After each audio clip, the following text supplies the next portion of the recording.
Hello, everyone, and welcome to Slash Film Daily for Friday, February 5th, 2021. On today's episode, we're going to have a spoiler-filled discussion about WandaVision, Episode 5, entitled On a Very Special Episode, ... This is Slash Film Editor-in-Chief Peter Sciretta, and joining me on today's podcast is Slash Film Senior Writer Ben Pearson. Hey, what's going on? And from the MCU Fanshow, we have our Marvel expert, Sean Gerber. Hey, Peter. Hey, Ben. Thanks for having me back.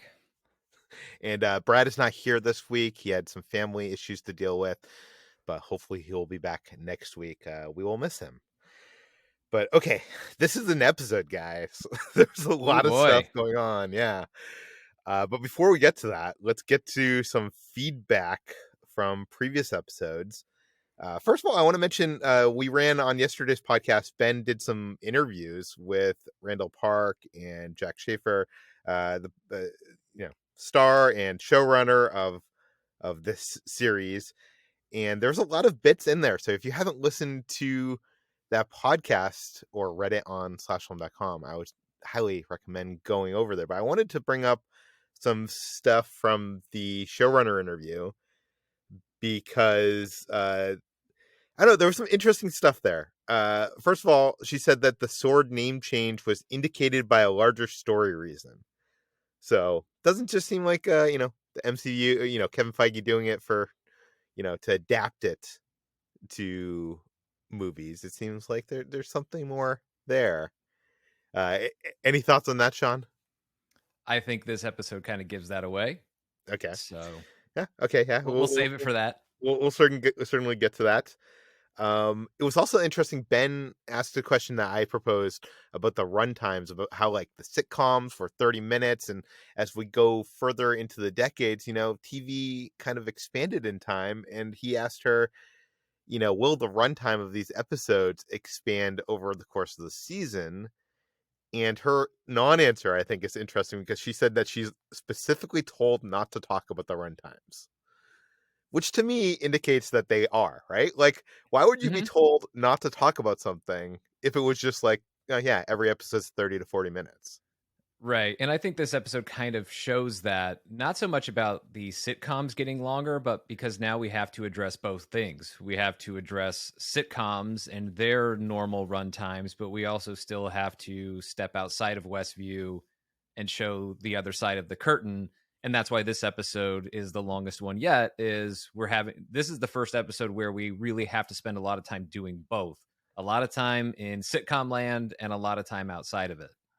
Yeah. And she also confirmed one of our theories last week that they're actually exposed to like full seasons or more episodes of this show than what we're seeing. Like, so obviously we saw that scene where Geraldine was like in the foreground, which was a scene that we didn't see in any of the previous episodes.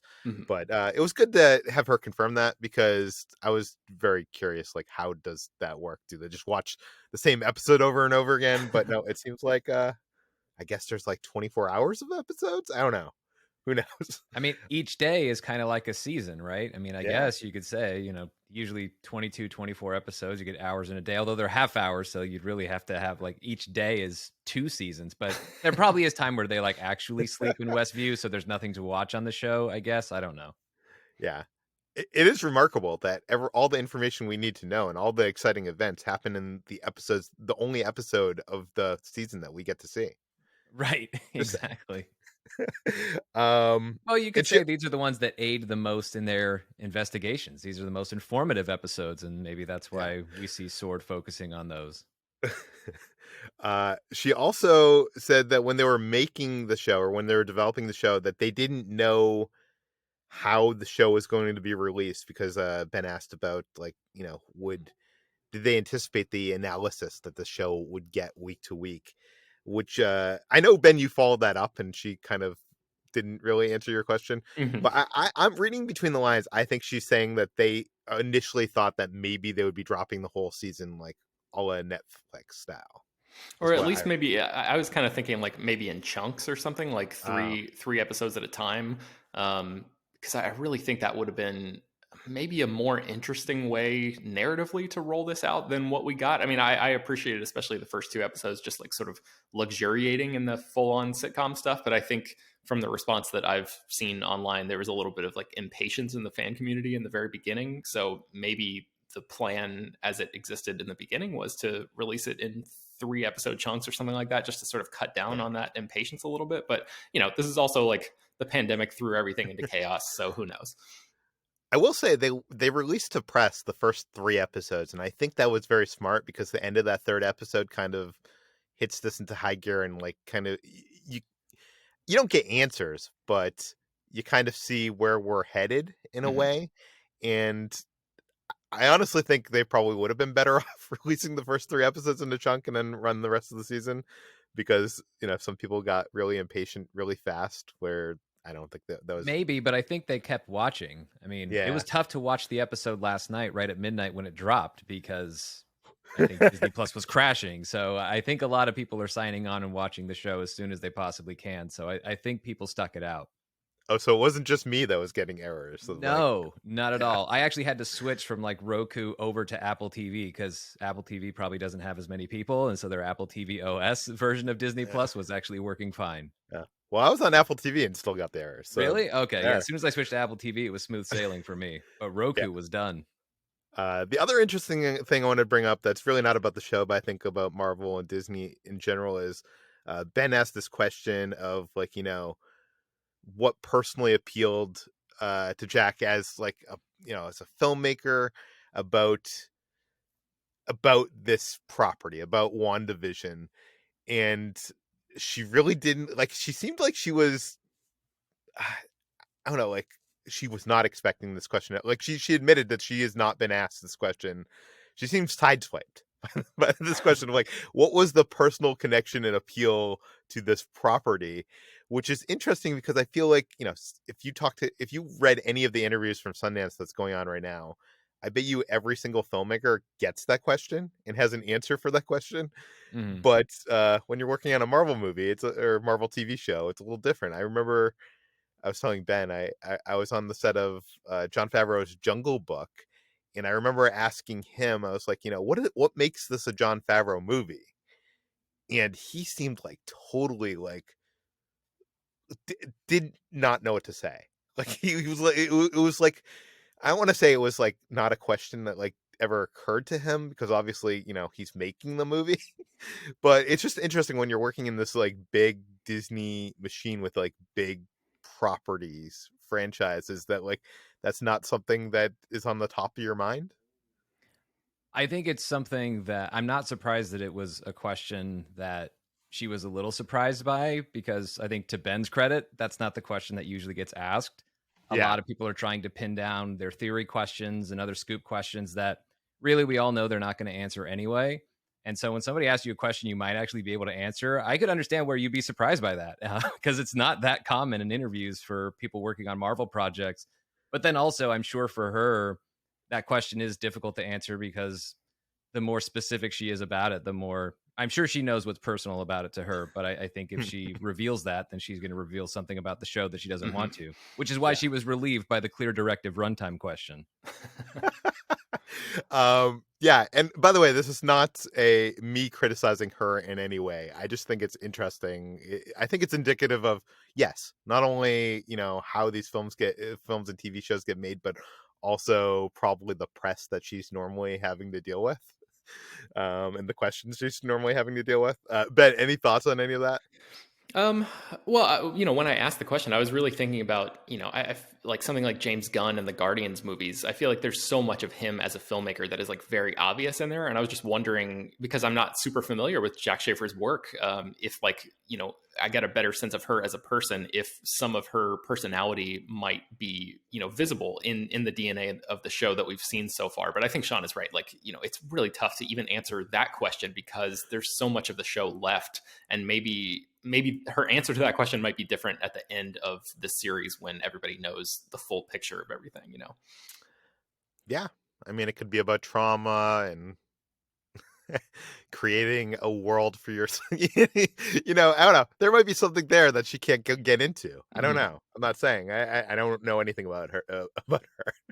But okay, some other things. A friend of mine pointed out that Monica Rambeau asked Hayward about the astronaut training program in the last episode, or was it the last episode?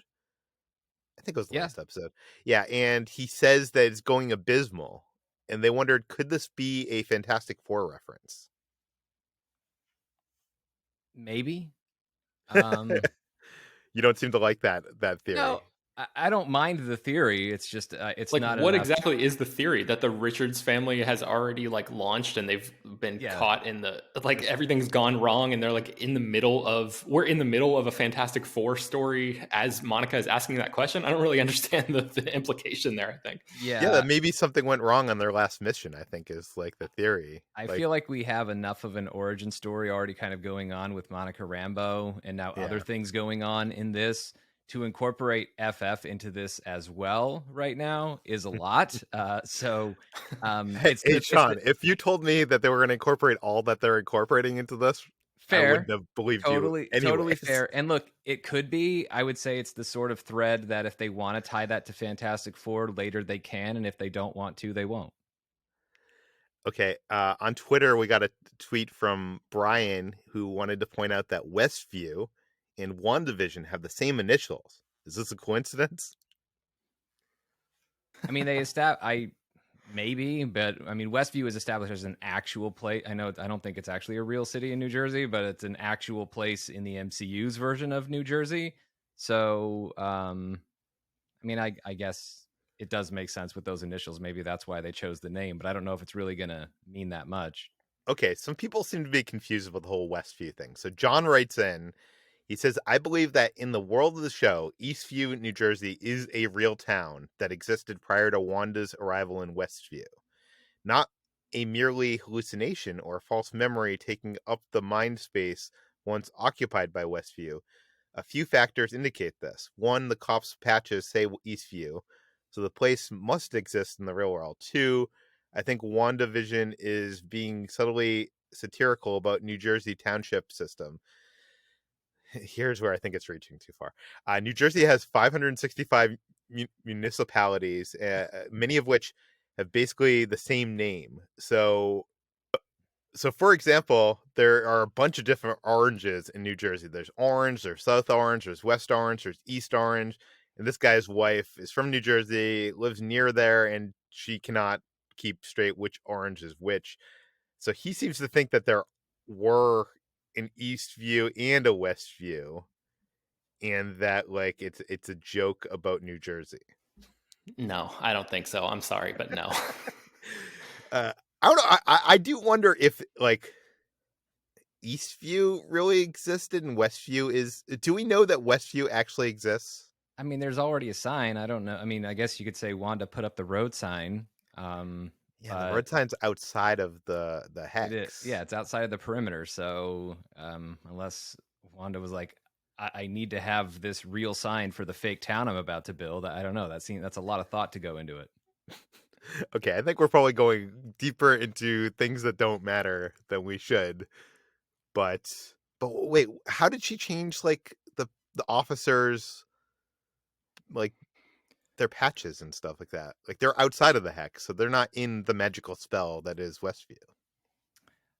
I But mean, we she saw in this can. episode, Yeah, right? Like Yeah. that there is matter that can be transformed and then moved outside of the hex and still retain its shape or whatever. So I feel right. like it's possible that she either brought those either those officers originated in Westview and she allowed them to leave the hex, or she was able to sort of apply that same magic spell or whatever to their clothing because they're sort of representative of these people who are right there on the edge of the bubble.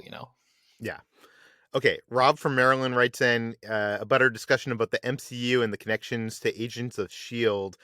He said there's plenty of references to the events in the MCU on Agents of Shield, but there is another reference in the Marvel Cinematic Universe, and he brings up in Avengers 2: Age of Ultron. There is a moment near the end of the film where Nick Fury arrives at Sokovia aboard a helicarrier to evacuate the citizens. Fury says, quote, I pulled it out of the mothballs with Hmm. a couple of old friends.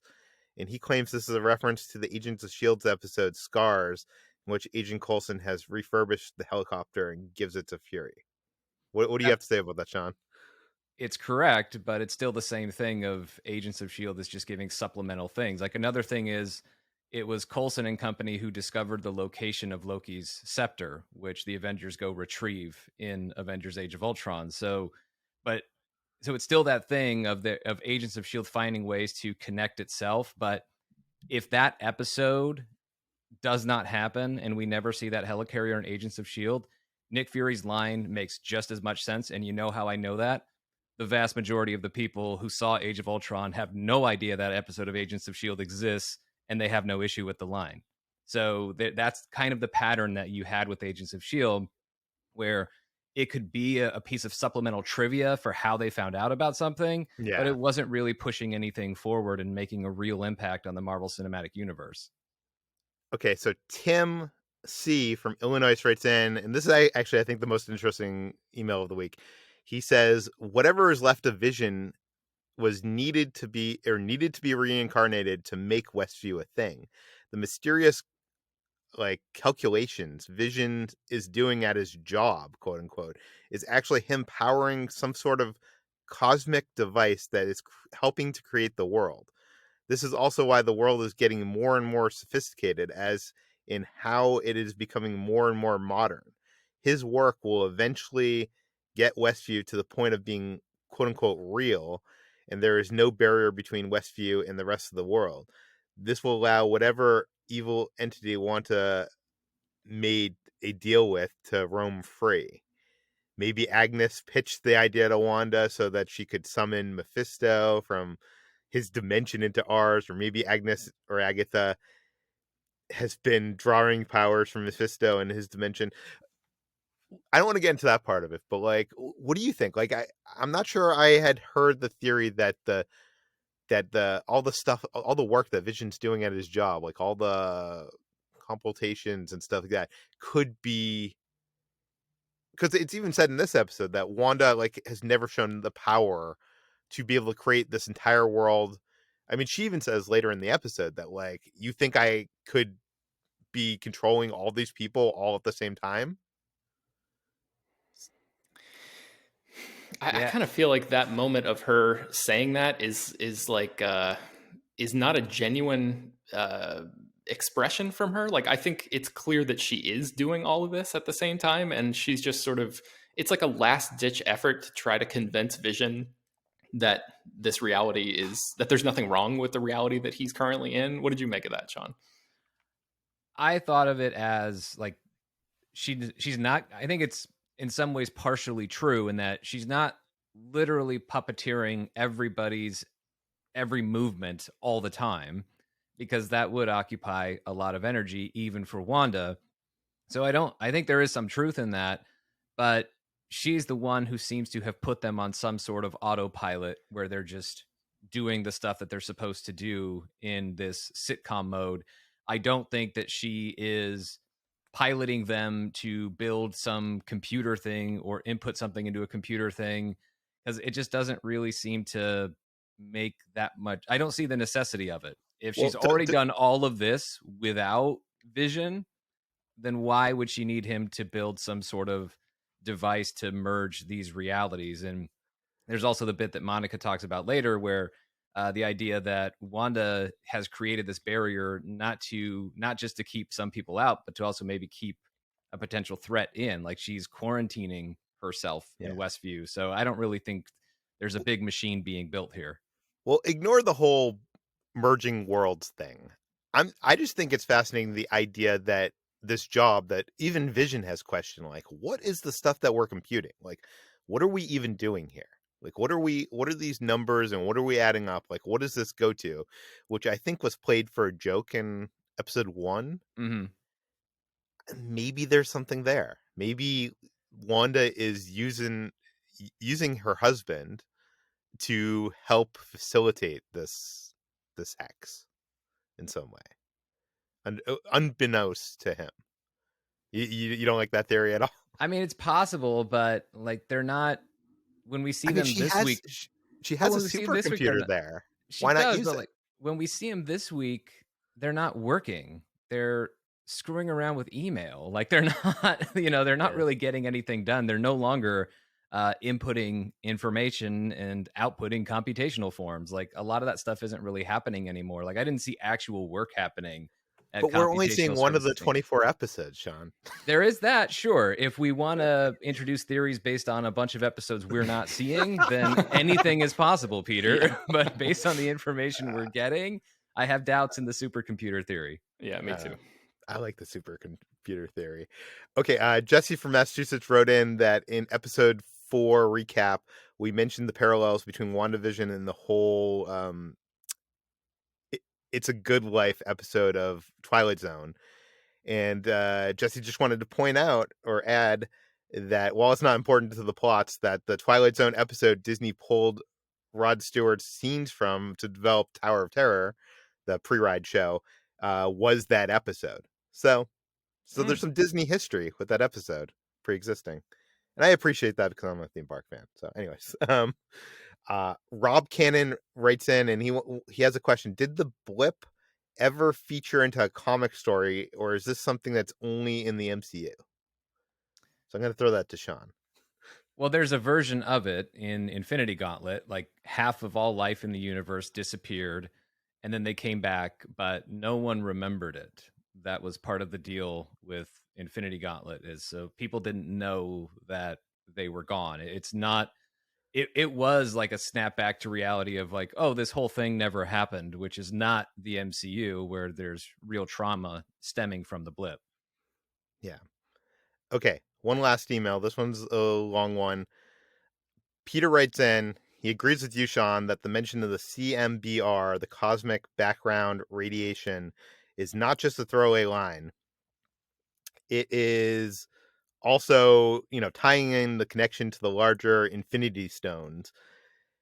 Now we know that the Infinity Stones were not destroyed in the common sense of the word. They've been dusted, but their energy is still around. Otherwise, the timeline would fall apart, as the Ancient One described it to Bruce Banner. So I think the relation between CMBR and the stones is that somehow the radiation carries or indicates the magical energy of the stones. If there's a higher amount of CMBR in Westview, it means that the stones are involved somehow, perhaps indirectly through Wanda's powers. Here's what I'm thinking. The mutants in Marvel have historically been connected to nuclear radiation. In First Class, Xavier specifically mentions that the Cold War is responsible for the increased amount of mutant appearances. I've been thinking about how the MCU would explain the sudden appearance of mutants if they were introduced the X-Men into the 21st century when the nuclear radiation is old news. CMBR research is such a recent topic. There's news coming out about background radiation on a yearly basis. CMBR is truly the modern day substitute for nuclear radiation. So, yeah. What do you think? I guess, Sean, you basically proposed this last week with the Kamala Khan thing, right? Right. Yeah. So do you think that's where we're actually headed? Like that CMBR is going to be responsible for mutants? I mean, this episode certainly calls that theory into Yeah. question as to whether or not that's even necessary. The multiverse is a potential solution for a sudden onset of mutants in the MCU, for sure. I was thinking a little more localized. I was like, hey, Kamala Khan's already in New Jersey where this is happening. If Yeah. this radiation expands even just a bit, um, I certainly think that this radiation has the ability to give people abilities. Definitely.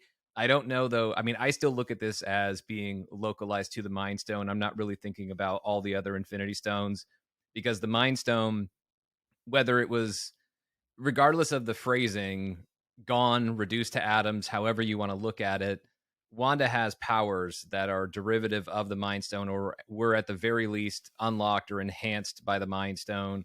And I think that's kind of enough to be explained. The Marvel science explanation of exactly how this TV reality and broadcast is occurring in this space.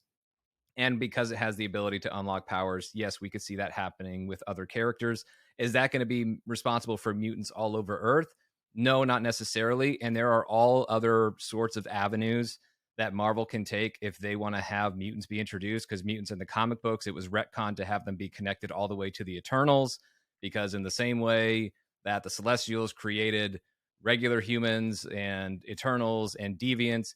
They gave humans the DNA ability to eventually upgrade themselves, which was in Marvel Comics ultimately explained as the mutant gene.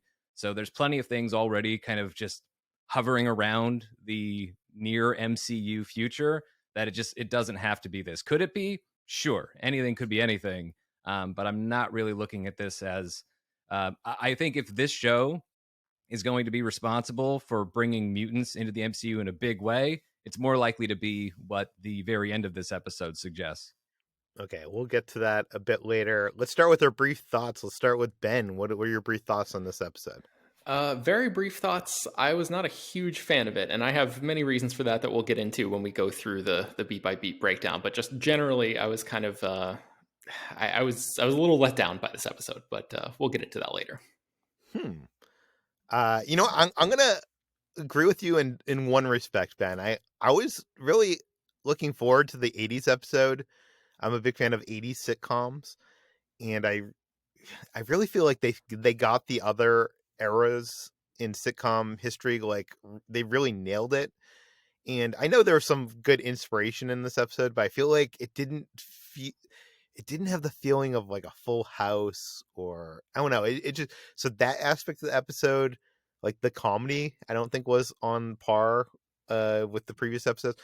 That said, the MCU stuff, the greater, like the outside, the hex stuff, was really compelling to me.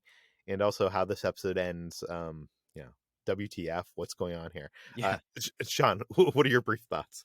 I think the outside of Westview stuff was all really, really great. Inside of Westview, it wasn't as much fun being in the sitcom space as it has been, because we weren't laughing as much. Like we got the situation, not so much the comedy in this episode, but the title of the episode reflects that. This is on a very special episode, which means this is the sincere one in the season, which a lot of sitcoms started to do in the 80s. There's the drugs and alcohol episode. There's the, death and grieving episode. There might be the parents splitting up episode, mom and dad are fighting. And we covered some of those things. So I think that's how they're explaining why we don't get to be as happy and have as much fun in this episode as we've had in previous sitcom episodes. It wasn't designed to be that way. It's true to form, but it doesn't really get around the point that, we didn't get to have as much fun in an 80s sitcom as we would have liked. Yeah. Okay. Let's go into the breakdown. We were wrong in our previous episode title prediction. It ended up being on a very special episode. ... We predicted back to the regularly scheduled programming or something like that.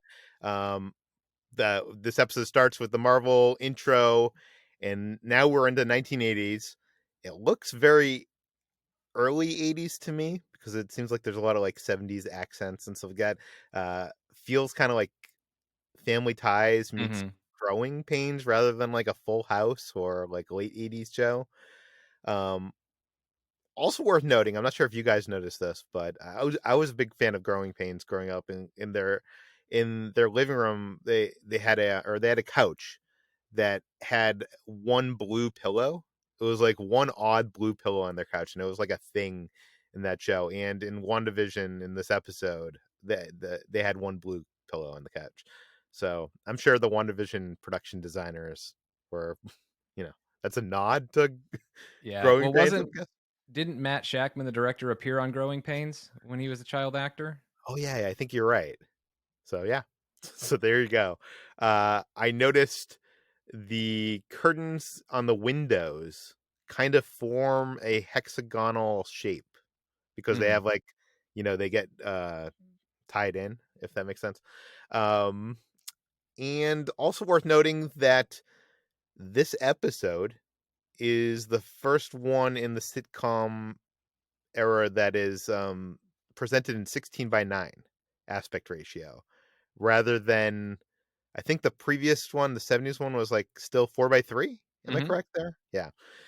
So I don't know. I'm kind of wondering why they chose to go 16:9 so early, because I feel like 16:9 in terms of television standards didn't really happen until the 2000s, maybe. It's Yeah. probably just to make the back and forth between the outside the hex stuff a little bit less jarring and keep people from thinking about that and just try to suck people into the narrative. Fair enough. Okay. And the stuff in the real MCU is presented in widescreen, as we've said before. People can tell the difference, but maybe it's less jarring. Wanda and Vision are having a handful with their new twin boys. The Vision, yeah, getting tongue tied here. Vision mentions that he's tried reading Charles Darwin's The Descent of Man to Billy, but it had made him cry even harder. This book is about the evolution of man from apes. Is there something here maybe about the evolution into mutants?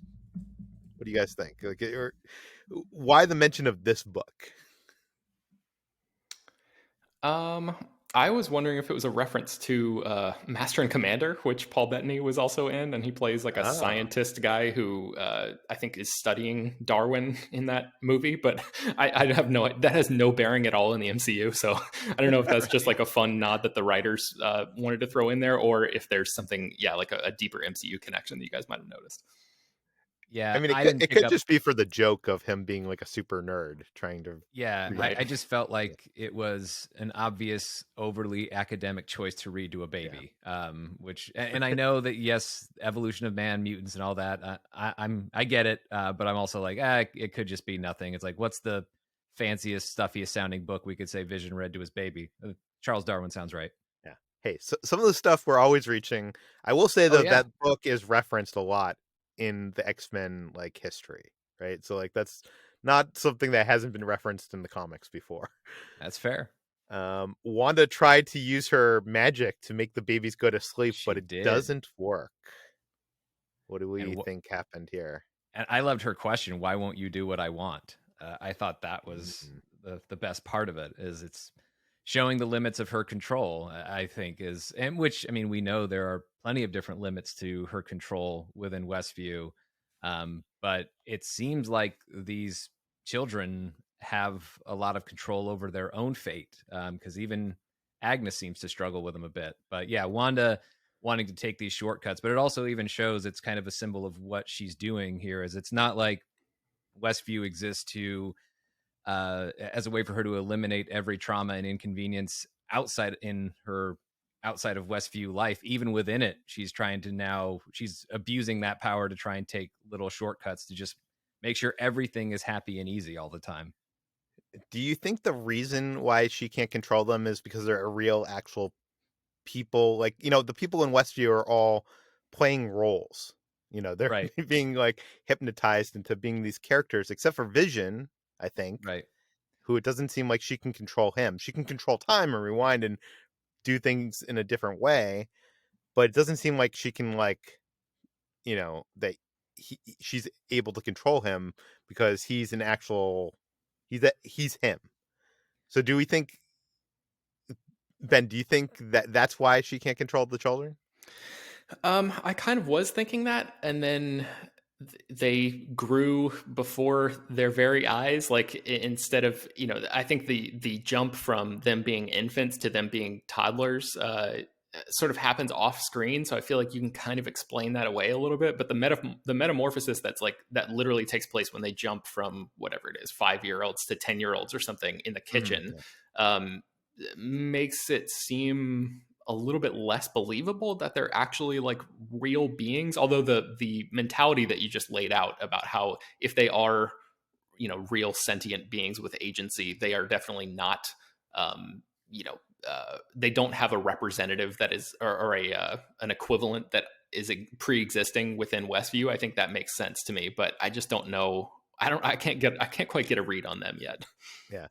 Let's rewind a second. Wanda wonders out loud if maybe they need some help, and just Hmm. then, at the doors, Agnes shows up. She's, was she coming from her jazzercising class, or she was going to? She was summoned by Wanda, which is Yeah, why Wanda later has to make the distinction that the doorbell ringing was not her at the end of the yeah, episode, because this one totally was. She summoned help. 100%. And Agnes, when she shows up, she also has like that thing in like 80s shows, like when someone come in the door, they have like a little theme song that goes off. Hmm. Yeah, which I like. I like that touch. Vision tells Agatha not, or sorry, Vision tells Agnes not to hold Right. the babies, and this results in Agnes breaking the scene and asking Wanda if she should take that again, take it from the Hmm. top, almost like an actor trying to redo a scene. And Wanda here tries to laugh this moment off, but Vision suspects something's up. I think the interesting thing for me here is that Agnes doesn't seem to have the fear of Wanda, like, when things go wrong. Like, it seems like these moments have happened in past episodes, and it seems like people are afraid of Wanda in that situation. And she seems there's a different thing at play there. Ben, what is your reading of what's going on here? Um, it's almost like I kind of felt like Agnes was like subtly influencing what was going on here. I feel like we've seen that in the show already, like the idea of her sort of like incepting this notion of Wanda and Vision needing to have kids and stuff like that. I feel like we've seen that sort of play out. Maybe a few other instances that I can't think of off the top of my head where Agnes has been around and sort of like, yeah, like dropped a sly little hint at something that has ended up becoming, true within this hex. And this instance, there's she like you said pauses the scene and then says, do you want to take this from the top or whatever? And Wanda seems genuinely confused by it. It's not like I don't think this is part of Wanda's plan, right? And then Yeah. and Agnes, she says to her, "You want me to hold the babies," and Right. it's almost like a command or a spell or something Mhm. that's kind of how I read it. Is like it's not just she is a passive player in Wanda's game. It seemed like she had a little bit more control over the situation than anybody else, and maybe I don't know if this could tie into the Agnes of it all, but in that moment that we were just talking about, Peter, where like her magic doesn't work on the kids, I think the only other time so far in the series that we have seen Wanda's magic not work before was on that stork, which had that sort Oh of yeah. Mhm. like red material around it, and I guess that was maybe just a representation of her trying to use her Wanda Maximoff powers on the thing. But the idea that these kids are seemingly immune to her magic and that stork, whatever that thing was or may represent, I feel like there's a possibility that Agnes is involved with that as well. Okay, it's kind of weird, but because it almost insinuates that there is a script, like, going on here, like, that Wanda is creating for the Westview residents, but like you said, Wanda seems confused about this moment. So I'm gonna side with your reasoning that, like, Agnes is kind of like being like, I should hold the child. Like, she's going off script, I think. Vision confronts Wanda about Agnes's weird behavior, and Wanda just excuses it away. Uh, okay, here's one of my logic questions. I might be asking too much from a Marvel show, but why at this point we already know Wanda can rewind time Hmm. and experience the moment again? Why doesn't she just do this and control what Vision experienced so that it doesn't lead to what it's leading to here? Okay, we know that she has the power to do that, so why not do that? I think we see her in general being less cautious about everything. And I think there's part of it because every time she does that, presumably it takes effort. And now she's admittedly fatigued because she can't deal with these babies. And I think, she doesn't want to. She summons Agnes so that Agnes can come walking right through the door, and Vision has to hide behind a pillow to change his face. And she doesn't conceal her powers later on in an interaction with the dog collar with Agnes. And so Yeah, Vision is calling this out.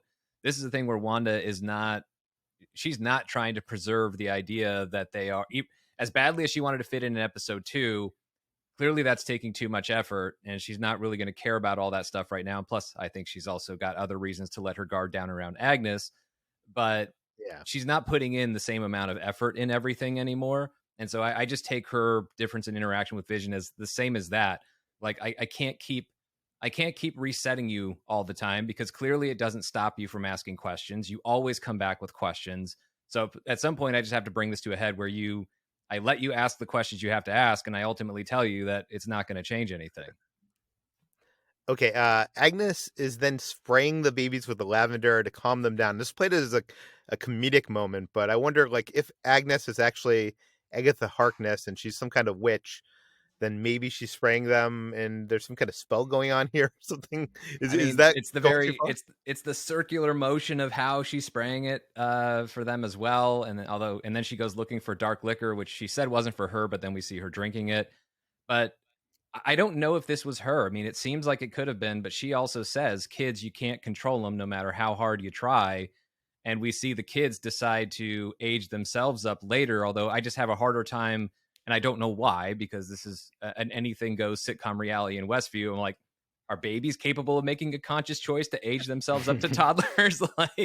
I don't know. So maybe that was Agnes helping out a bit in that one, but it still feels like the kids are making some of their own decisions.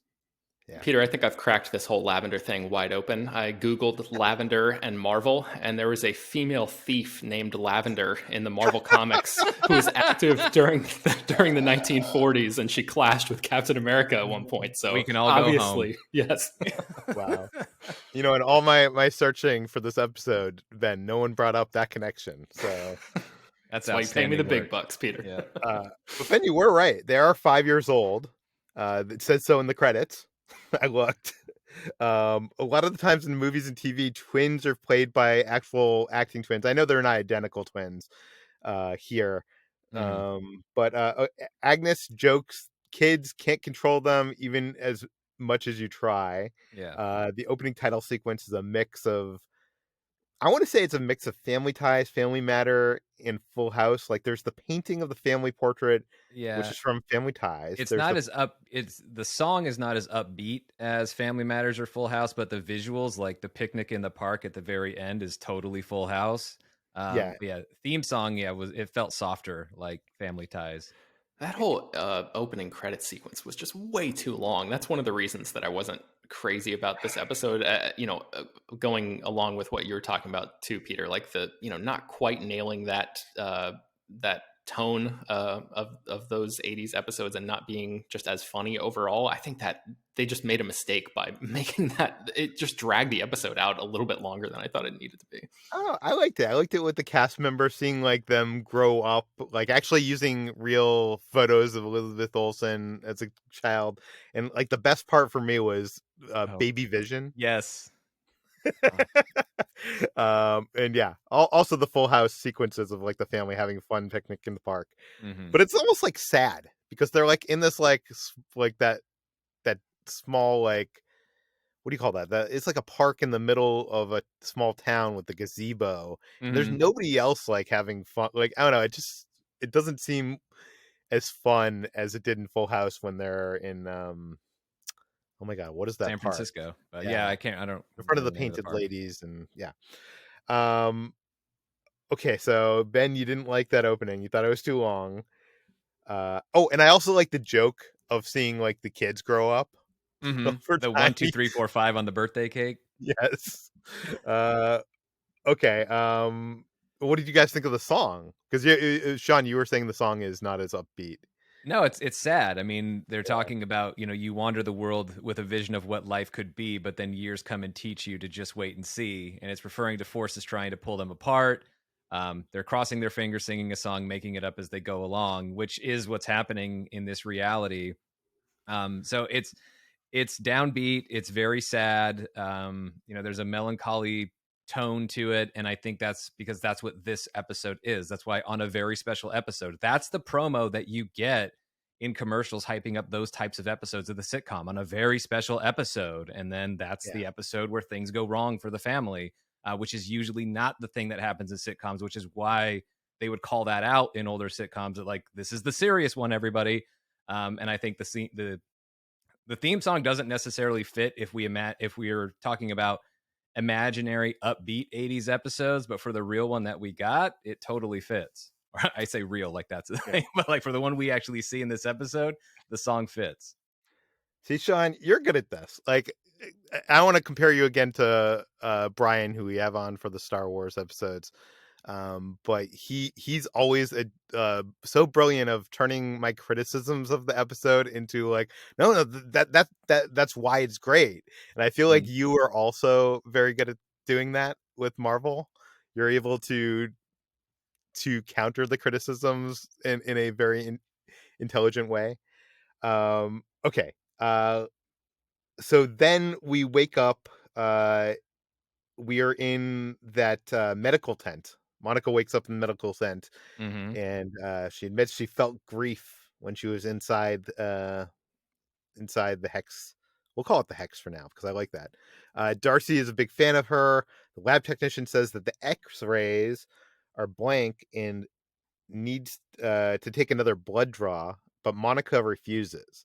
Right. Now, we theorized last week that her getting thrown out of this energy field maybe gave her powers. Like, that character in the comic becomes a superhero, and maybe this is her origin story. Uh, but this moment here that Monica, like, when she's told this, like, refuses, makes me wonder, like, maybe she had powers before this? Because why wouldn't she be concerned that there's something wrong with her? It's a good question.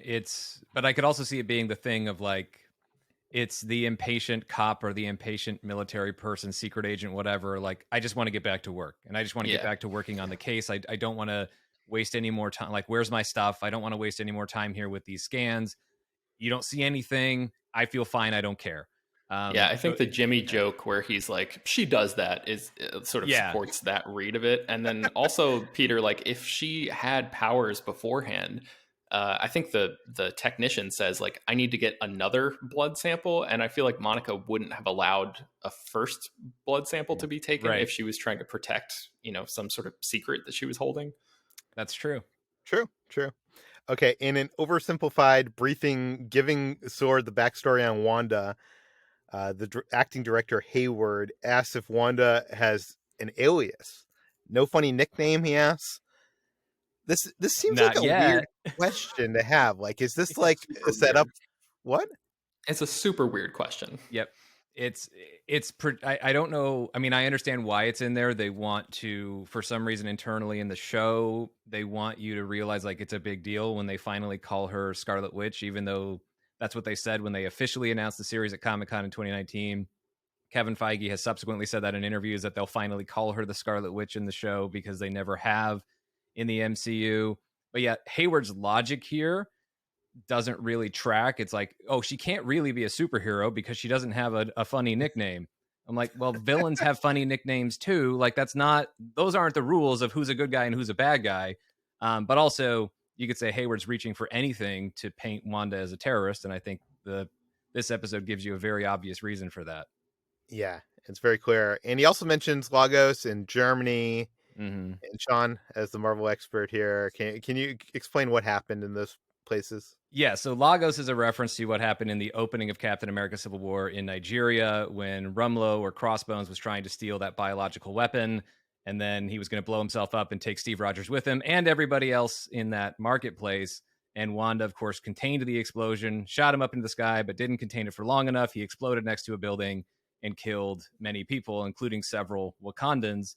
So that's what happened in Lagos. She made a mess and didn't mean to, as we get back into the ads this week. Yeah. And then Germany is a reference to her violating the Sokovia Accords by ultimately siding with Team Cap. Correct me if I'm wrong. I know we are far ahead of this than like the general public watching the show Mm-hmm. that haven't read the comics. But I do feel like this scene is the moment when more laid back viewers might be like starting to connect the dots of like, oh, Hydra, that was in the previous commercial and they gave her like, do you know what I mean? Right. Like, I feel like there's like, this isn't just there to paint her as a terrorist, but also kind of laying it out for Yeah. general audiences No, a little this is bit. this is the terrible trauma tour of Wanda Maximoff. That's what we're getting, and that's why. And these ads are actually going in order. Although you could say that they skipped the death of Pietro, but you don't need to do that in the ads because they've covered that ground elsewhere. So Yeah. the next thing after the death, after talking about the Stark missile and Strucker, and then in a broader sense Hydra, and then addressing the death of Pietro elsewhere, the next traumatic event was Lagos for Wanda, so that's why we got it this week. Okay, so Jimmy and Darcy both do not like Hayward. Hayward is trying to paint Wanda as a terrorist. Is she a terrorist? No, because Monica actually correctly defines it. She didn't have a political agenda. Yeah. And Monica says, doesn't believe Wanda has any inclination toward destruction. And when Hayward points out what Wanda did to Monica, it was very violent, but the reason Monica did not die from that violent ejection through like two walls and a fence and then a barrier is because Wanda chose to protect her. But we see these different viewpoints between these two. But Hayward also has his own agenda, pointing out Wanda's holding thousands of people hostage, but Monica is viewing that as a quarantine, that Monica is limiting the impact of this to the 3,000 some odd people in Westview, as opposed to, what could be a much bigger event. She actually believes Wanda is containing this as opposed to expanding it. By the way, that was a lot more people in Westview than I was expecting. I thought it was like a me couple too. hundred. Yeah. Yeah. So yeah, if this is a quarantine, is it possible that she isn't the bad guy here and she's just trying to defuse her own bomb? Well, I guess I'm getting ahead of ourselves. We'll get to that in the next bit here, because Hayward shows security footage. Peter, real quick, before you get to the security footage, I feel like Hayward is, and you guys talked about this, I think, in last week's episode, there's something going on with that guy. He does not seem completely above board, and I feel like the sort of back and forth between him and Jimmy as they're doing this like debriefing to this room, there's this one shot where the camera sort of lingers on him as he like gives Jimmy this look, and then that moment where after the debriefing is done, Jimmy steps aside and talks to Darcy for a second, and he says something like, I don't want to speak ill of anybody.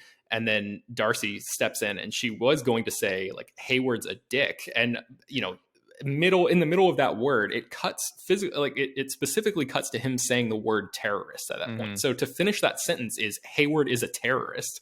And I wonder if that's like a nod to what is actually going on here, if he's some sort of like whatever secret, undercover terrorist agent or whatever. The very next moment gives it all away for Hayward. Yeah, I agree here. I'm not sure if it sounds like Ben did not completely pick this up. But Hayward shows the security footage of Wanda breaking into Sword headquarters and stealing the dead body of Vision. First of all, it's worth noting that Paul Bettany said in an interview recently that originally there was an end scene from Endgame, a credit scene that was cut, that they had planned. I don't think they shot it. Is that correct, Sean? As far as I know, yeah, nothing that was shot.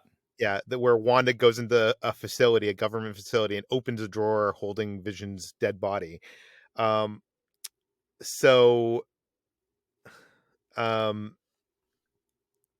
thing about the scene to me is it looks like Sword. It doesn't look like Vision's in this room being like his body's like in a containment cell, like being kept for storage. It looks like they're experimenting on Vision's body. And if they're experimenting on Vision's body, and Sword is a company that's about like weapons and stuff like that, then they're probably trying to reverse engineer some stuff or steal some technology there. And maybe Wanda breaking in to steal him is not as malicious, but maybe to save him. That is exactly what happened. There is no doubt. Okay, let's go through this. I will prosecute acting director Tyler Hayward. He says that this morning he received authorization to show security footage from the headquarters of the organization of which he is the acting director. Why? Whose authorization does he need to show footage from his own facility? Now, you could say, well, that's like World Security Council having authority over S.H.I.E.L.D. back in the Infinity Saga. And I would sort of buy that and say, okay, he couldn't show the tape, even though he's the leader of this organization. But when he initially sees Wanda and Vision in sitcom land in last week's episode, he has to know what that is. And he has to know that Wanda can't just be some victim in this, that she has to be part of how all of this is happening. And even if he can't show the footage, he should at least allude to that and make sure this agency he's running, that they're on the right track of trying to discover what's actually happening here. And why is he trying so hard to paint Wanda as a terrorist, ignoring all the superhero stuff she's done, only focusing on the villain turn, and then also trying to kill her and effectively silence her later on in this episode? Is that this is all a cover up. And when he says that Wanda, out of her grief, went in and took Vision and resurrected him, disregarding his wishes, Jimmy Woo points out that Vision's wishes was to not become someone's living weapon. Well, what is a living weapon? A sentient weapon. And this is the sentient weapon observation response division. So when you say you change the name for a larger story reason, here is your larger story reason. Vision was the sentient weapon that Hayward and Sword were trying to create. Wanda busted them, took Vision to actually protect him and his wishes of not becoming a living weapon. And now Sword and Hayward are tracking her down. That doesn't explain everything else as far as what this reality is and is anybody else in play, like Agnes or whatever. It doesn't shut those things down. But I think Hayward and Sword's, by extension, Sword and at least people in a leadership position, like their motives are clearly established here. Yeah, I think there's more to this. Like, she's not the complete villain as the show's leading us to believe. So then that's two major spy organizations within the MCU that have been like, that are now on the dark side. Is that? I mean, what's your general impression of spy organizations, though? I mean, generally speaking, like it's well, in heroic stories, like MI6 is pretty good in the Bond movies. Yeah, I don't know. That's a little disappointing to me. I mean, everything you say makes sense.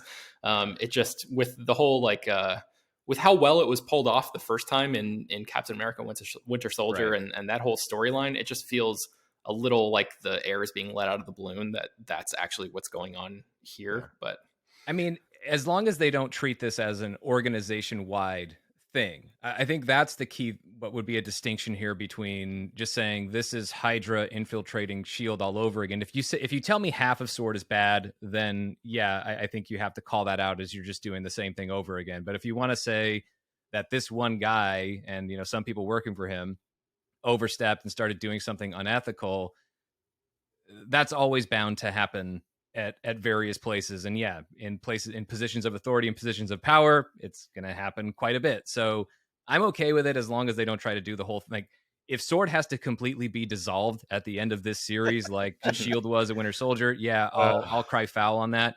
But I don't think that's going to happen. I think you've got other people who are making their case as qualified candidates to replace Tyler Hayward, whether that's Jimmy Woo, Darcy Lewis, or Monica Rambeau. Yeah, no, I can see that. And it's also established here that it's been 9 days since this happened. So that's interesting to know. And takes a long time to get authorization to show footage you own. Yeah, I didn't even think about that. That's so funny, John. Okay, so are Sword the bad guys? I guess Hayward's the bad guy. We don't know if Sword's the bad guys. Right. Is maybe Wanda saving her dead husband? Was that right last week? Last week I theorized that Wanda basically kidnapped the corpse of her dead lover and was basically making that corpse live out a life with her in this fake reality. Is that what's going on? I mean, this puts a different spin on it, though. Like, it's not like she just took Vision for nothing because she just missed him so badly. This shows that something actively bad was happening to Vision, and she went in and she stopped that. And then what happens after that? After she gets Vision out of Sword headquarters, why does she then turn to... Does she feel like this is my only means of protecting him, is to create this reality in this bubble, and that's it? Or did she feel like she had to make a deal with someone or whatever? Was it just that idea of, in order to protect him, I have to do this? And if you change that, certainly puts her motivation, her intent in a somewhat more, paints it in a somewhat more positive light than just, I missed you really bad and that's why you're back, as opposed to, I'm trying to save you. And I had a reason to feel like I needed to save you. Yeah, and in terms of like the literalism of what might be going on here, I think when she pulls Vision off that table in that security footage, it's not like his full corpse. It looked like just his torso. I could be wrong about that. I didn't go back and like look super closely. So I don't think she's like Weekend at Bernie'sing, this corpse around who, this Yeah. gray corpse who's like dancing around, as she's like a puppet master. I don't think it's quite as literal as that. Yeah. And I do think it's interesting that in this moment are the two people that are on screen that I think are supposed to represent the audience and the questions that they're going to ask Wu and Darcy. They basically ask, how did she bring him back without the Mind Stone? Hmm. So that's definitely a question we're supposed to ask at this point in the show. And I don't think we completely have an answer at this point. We have some theories. Yeah. Okay. So back inside the show, the kids have taken in a stray dog. Vision is dressed in disguise because he had a hunch someone was going to pop right over, and they did. Agnes shows up again, this time with a doghouse, just exactly the item that they require as Vision, said out Right. loud. So Vision's catching on to this whole thing. Wanda conjures a dog collar for their new dog Sparky when Agnes wasn't looking. And Vision is kind of pissed about this because they were supposed to be undercover. Honestly, I don't see the big deal here because literally she was looking the other way. Like she didn't see it. It's not like she did it in front of her face. I mean, I what do think you? it's an accumulation of things. Like Vision is picking up on what Yeah, might be laziness or what might be, as Sean was alluding to earlier, the sort of like strain of having to hold the pieces of this world together. And it really seems like Wanda has moved out into a different mentality than she was, a couple episodes ago. yeah. Before Wanda was hiding. Now she's tired of hiding. Vision is concerned. Sparky the dog, wasn't that a dog from the comic book? Am I correct on that, Sean? You are correct in that. And then Sparky actually becomes like a synthezoid dog, which doesn't look like that's what's happening because the implication here is that Vision has already buried Sparky, and Sparky is never to be heard from again, which Yeah. is sad news. But yeah, Sparky is part of the Tom King Vision run. That the artwork in those covers certainly inspired a lot of the visual design of this series. Yeah. So the kids want to know if they can keep the dog, and the parents don't think they can properly care for an animal until they're at least 10 years old. Mm-hmm. So the twins share a mischievous look and then grow to be 10 years old. Um, so I mean, this confirms that the twins have their own power, right? Unless Agnes behind them is controlling it. And she's No, been there every time. yeah. She has been there, but I think this is the kids doing it, and I think this is actually Billy who's doing it for both of them. Because Billy has these powers in the comic books. He's Wiccan. He has these hex like witchy type of powers. So that Hmm. tracks with the source material that he would be able to do that.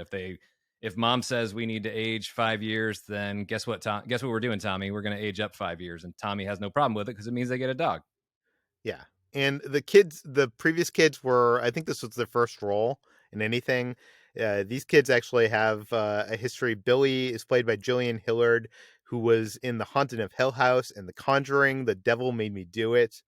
And Tommy is played by Jet Klein, who was in Puppet Killer and Z, and was The Rock's son in Skyscraper. I don't know why they chose like kids who are in horror movies, but two kids from a lot of horror movies. Monica is trying to figure out a way to break back into Westview, and she has an idea. She knows an aerospace engineer who would be up for this challenge, and she starts like calling or texting that person. Are we supposed to know who she's calling, or is that like just like a I line of thoughts? Yeah, I have no idea who that is, but there's enough emphasis on the line that makes me feel like we're going to find out who that is. We just know it's not Carol Danvers because apparently there's beef there.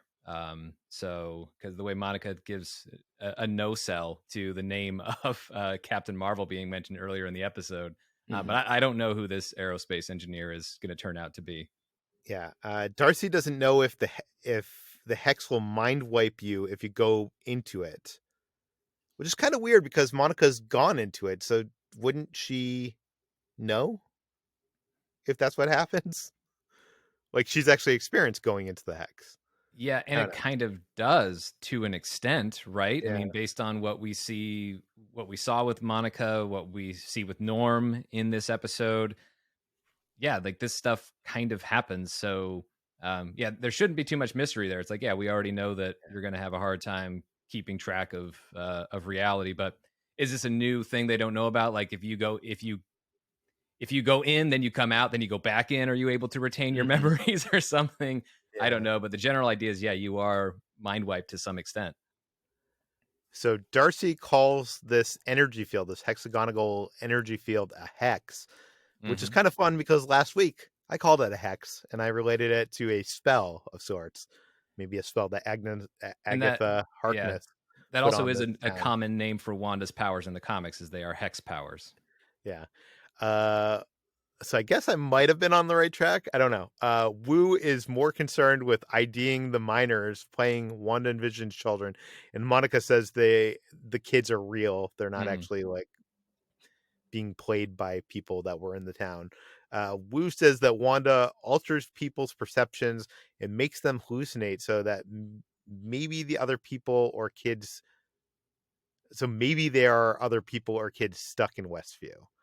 So do we think for sure that these are not kids stuck in Westview? I mean, there aren't any kids in Westview, right? right. I think these are real kids, and I think what makes them real is that they are true natives of this version of Westview. They're the only people who were born in this version of Westview, and that is the distinction between them and everybody else, including Agnes, Wanda, and Vision. Is maybe other people already lived there, but they were born in the real and lived there as the real world version of Westview. But this Wanda world version of Westview, they're the Tommy and Billy are the only people who are actually native to that reality. And I think that actually allows them to be real in and out of it. Hmm. Okay, so if all the things inside the hex are solid matter, that means she would be displaying powers far exceeding anything she's displayed in the past. We have this fanboy moment where Monica is theorizing that Wanda could have taken out Thanos on her own. Mm, Uh, no one else has come close. Wu says that Captain Marvel also came close. And Darcy notes that her powers also came from the Infinity Stone. Monica quickly changes the subject. yep. I think there's some interesting things here. I don't think this is just a fun fanboy moment for Marvel fans. I think that, first of all, Monica changing the subject when Captain Marvel comes up, like, why is that? Is that because she hasn't seen her since she was a child and feels abandoned by her? Or uh, what do you guys think? Is she wondering why Carol isn't there to talk to her and hasn't been there for a few weeks to Yeah. talk to her about the fact that her mom is gone? Is she wondering, did Carol come visit her mom or leave her mom to be alone? You know, in the 2 years between when Monica vanished and Maria died, certainly there are questions about that, and maybe Monica to some extent feels like either she and or her mother were abandoned by Carol, and maybe that's what's going on here. Or maybe it's something else. I don't know. Maybe something happened when Monica was out in space between her and Captain Marvel. I don't really know.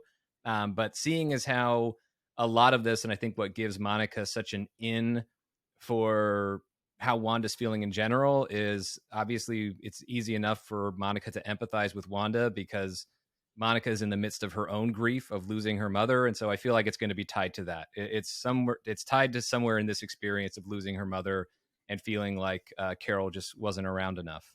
Hmm.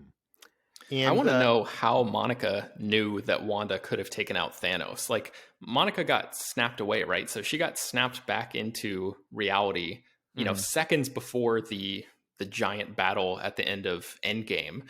So, like, how does a debriefing of that battle happen? mm. It was somebody sitting up on a ridge somewhere writing out a play by play and like dispersing it to like government agencies later. Like, okay, so then Star Lord does this, and then Right. like how does she I know that mean, Wanda could have taken her out? the world knows that Tony Stark is dead. The world somehow thinks that Captain America is dead. So there was like some version of this battle that was communicated. And also there were a ton of people on that battlefield who survived. So plenty of people who could have shared information. And there would have been curiosity as to me, it's not that big of a leap. Yeah. Somebody would have communicated It, it, various it, things that happened in the battle. And that was one of the high points. We almost had Thanos beat, Wanda had him, and then this happened, and then Tony had to steal the stones and snap his Yeah. fingers and die. I agree it's not that big of a leap, but I agree with Ben that why not give that line to someone who wasn't blipped away?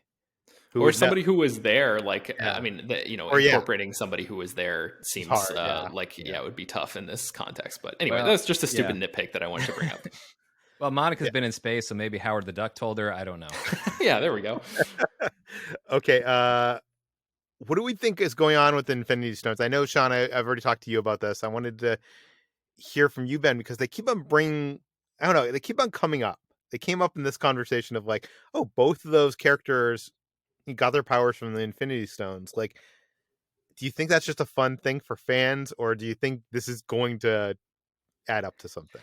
I have no clue, to be completely frank. That whole thing, and like I think the email that you read earlier, something about like the stones have been snapped away, but like the mist of them still exists or whatever. Like all of that is so far above my head because I'm not like invested in the Marvel comics or the lore in anything other than just like seeing these movies once or twice or something and then moving on to the next one. So Yeah.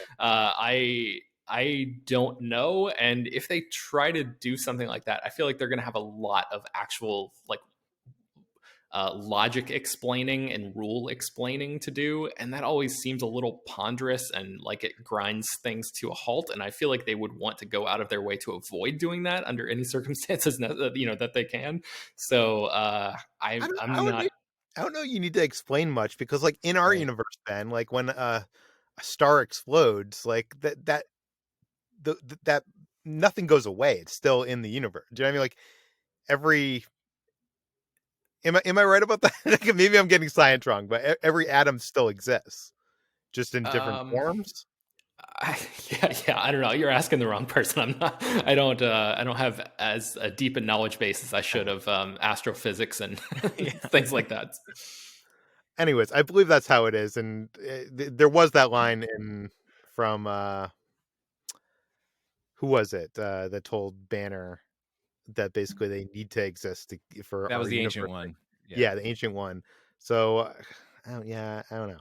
Yeah, They just keep on bringing it up. if you remove them from the timeline entirely, then that creates a problem. So it begs the question in Endgame, well, if the other stones were destroyed, how has that not completely derailed that timeline? And the answer has to be that they were reduced to atoms, meaning they still exist. It's not the same thing as being completely pulled out of a timeline to where there is really and truly nothing left, not a single atom from the Infinity Stones.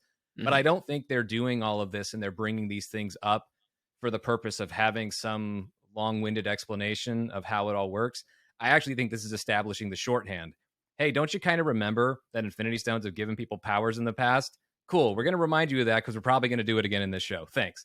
Like I really think that's the reason why they're doing these things is like, here's a quick little shorthand, a cheat sheet of things that have happened before.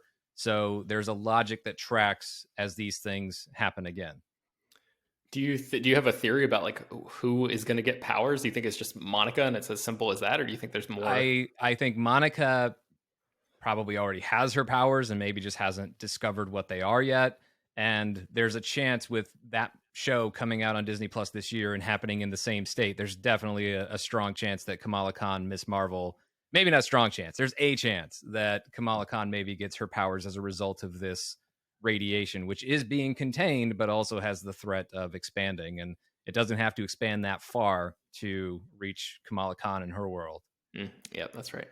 By the way, us seeing that footage from the break-in at the Sword facility makes me wonder, do you think we'll ever get an episode of this show later in the season which is a prequel episode where we actually get to see the series of events that brought us to this point, or do you think it's going to be explained to us? Oh, we will definitely see that scene because we get a camera view like in the room, not security camera footage, but like actual TV footage that we're going to see. That's in one of the mid-season previews that they put out last week, is Wanda with her, hex powers coming out of her hands, like descending down into that room as we see her do in the security footage. So we'll see that we will see that scene go down and learn the how and why. And as I said, it's all Hayward's fault.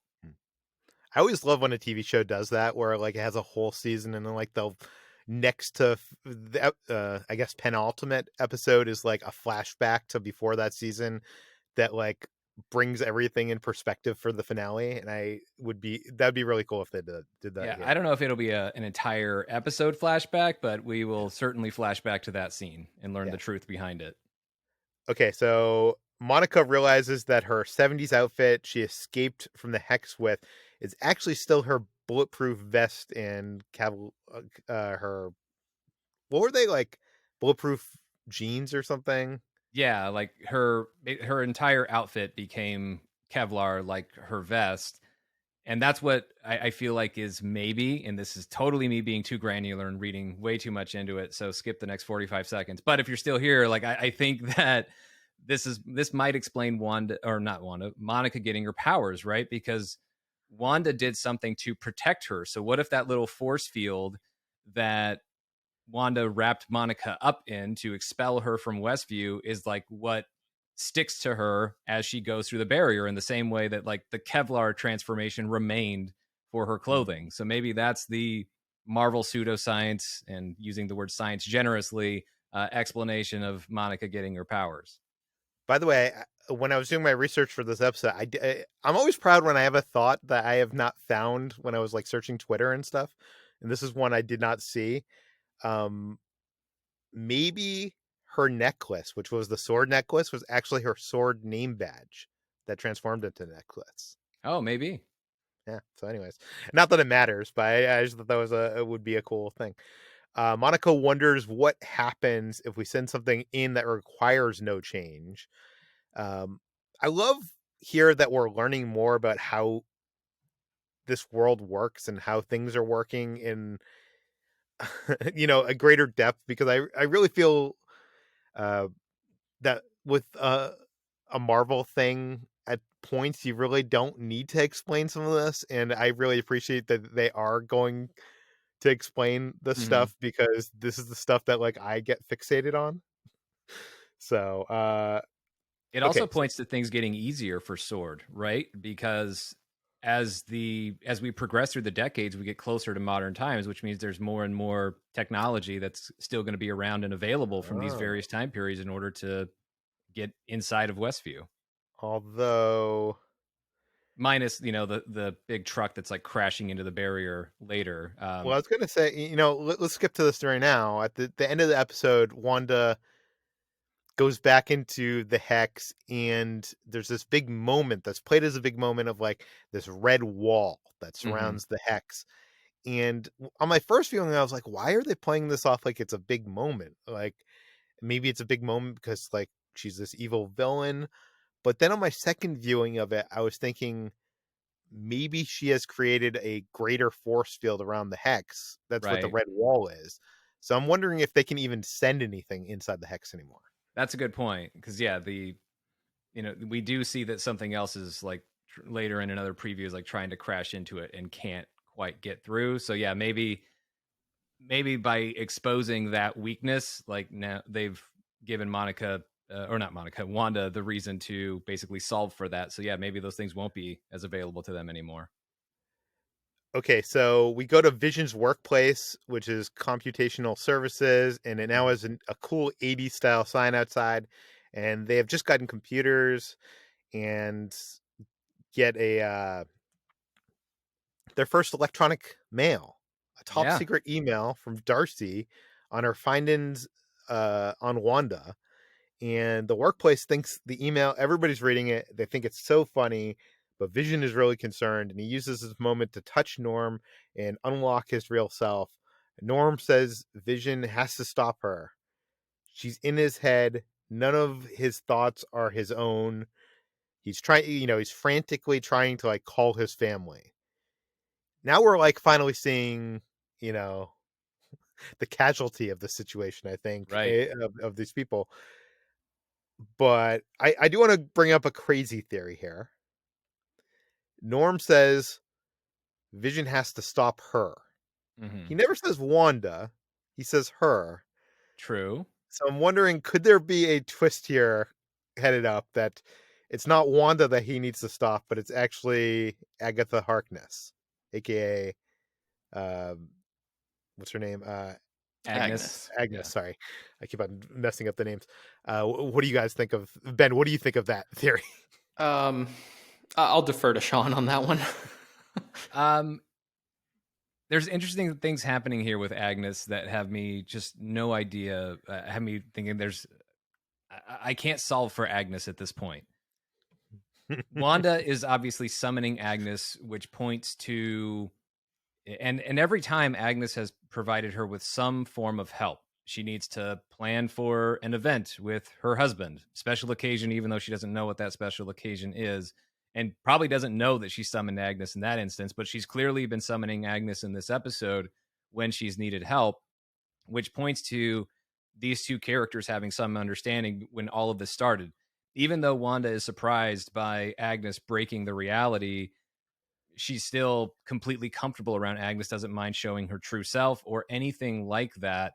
And so it points to there being some sort of deal. And what's in it for Agnes? I don't actually think with this episode, Agatha Harkness is not really evil in the comic books. So that's why I was never really into this idea that Agnes is the bad guy here. I mean, they can always change things when they adapt in the MCU, of course. But this episode, Agnes seems to want to help Wanda in processing grief with the whole bit with the dog, and then also wants to maybe needs some other form of help. Like when it talks about like undoing people being dead, Agnes is like, you can do that.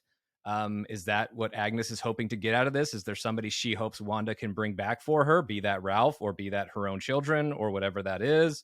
There seems to be some understanding that was made between these two characters at the beginning of this whole thing, but that doesn't necessarily. But they may both be responsible because in terms of the way they have been victimizing other people. Vision, by the way, is also a little responsible because I appreciate that he really needed Norm to shut up.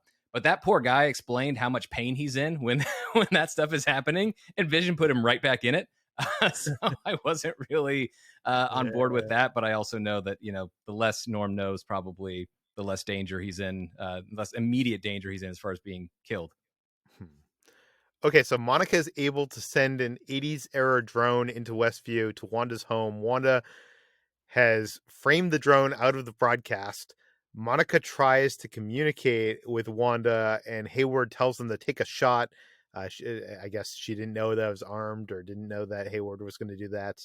I don't know why we're trusting Hayward at this point, but We're not. yeah, before they can alarm. Sorry. At that point, the alarms go off and they're blaring that there's a breach, which actually sounds weird because it hasn't been breached yet. But anyways, they run out to the wall of the hex, and I didn't want to mention that while they're running out of the compound to go to the wall of the hex, we see on the television broadcast that "Please stand by" card that we see at the end of each episode. So it's kind of a cool nod to that. So Wanda is godlike. She walks through the energy field dragging a missile, and she throws it towards Hayward. Tons of SWORD agents have their laser sights on her, and Hayward explains that the missile was just a precaution. I don't know, a precaution for what, but Wanda talks in her Sokovian accent. Yep. When's the last time we've heard this? Episode 3. She Oh, has. Oh, yeah. Yeah, right. She has her accent when she says Pietro's name, and then obviously sings Sokovian lullaby, and that actually is not an uncommon thing. That if people drop an accent over time, trying to blend in, or for whatever reason they do, as Wanda was trying to blend in and learn spy games, being a secret Avenger and all that stuff. That yeah, when she gets mad and she's just being real, that the accent comes back. She tells them to stay out, and she won't bother them, even though she's clearly holding an entire town hostage. Wanda is surprised to see Monica is still there. Why is she surprised to see her there? Did she think that maybe she killed her by throwing her? Or I think maybe that means something to Wanda. Like, I did this to you and you didn't run away. Maybe that's what it is. I don't know. I don't. Monica certainly believes that she was protected by Wanda. As violent as that ejection was, Monica believes that Wanda protected her to some extent. And I think Monica's probably right about that. So I don't necessarily think that Wanda is surprised to see Monica alive. I don't think she intended to get her out of Westview. I don't think she intended to kill her. Yeah. Monica tries to reason with Wanda, but Wanda says that she has everything she wants and no one will ever take it from her again. She walks off, causes the agents to aim at Hayward. By the way, at this moment, I was like, Sean's so right. He's like, he's gonna get killed like this soon in, but they don't fire. She walks back in the hex. The wall is glowing red. We talked about how this could be possibly a force field of some kind to prevent anything going in. Why didn't she kill Hayward when she could have? I guess maybe she's not as evil as Right. they're building her up to be. Right now, we got a commercial time. We got the same actors. The mom tries to mop up a spill with a thin paper towel.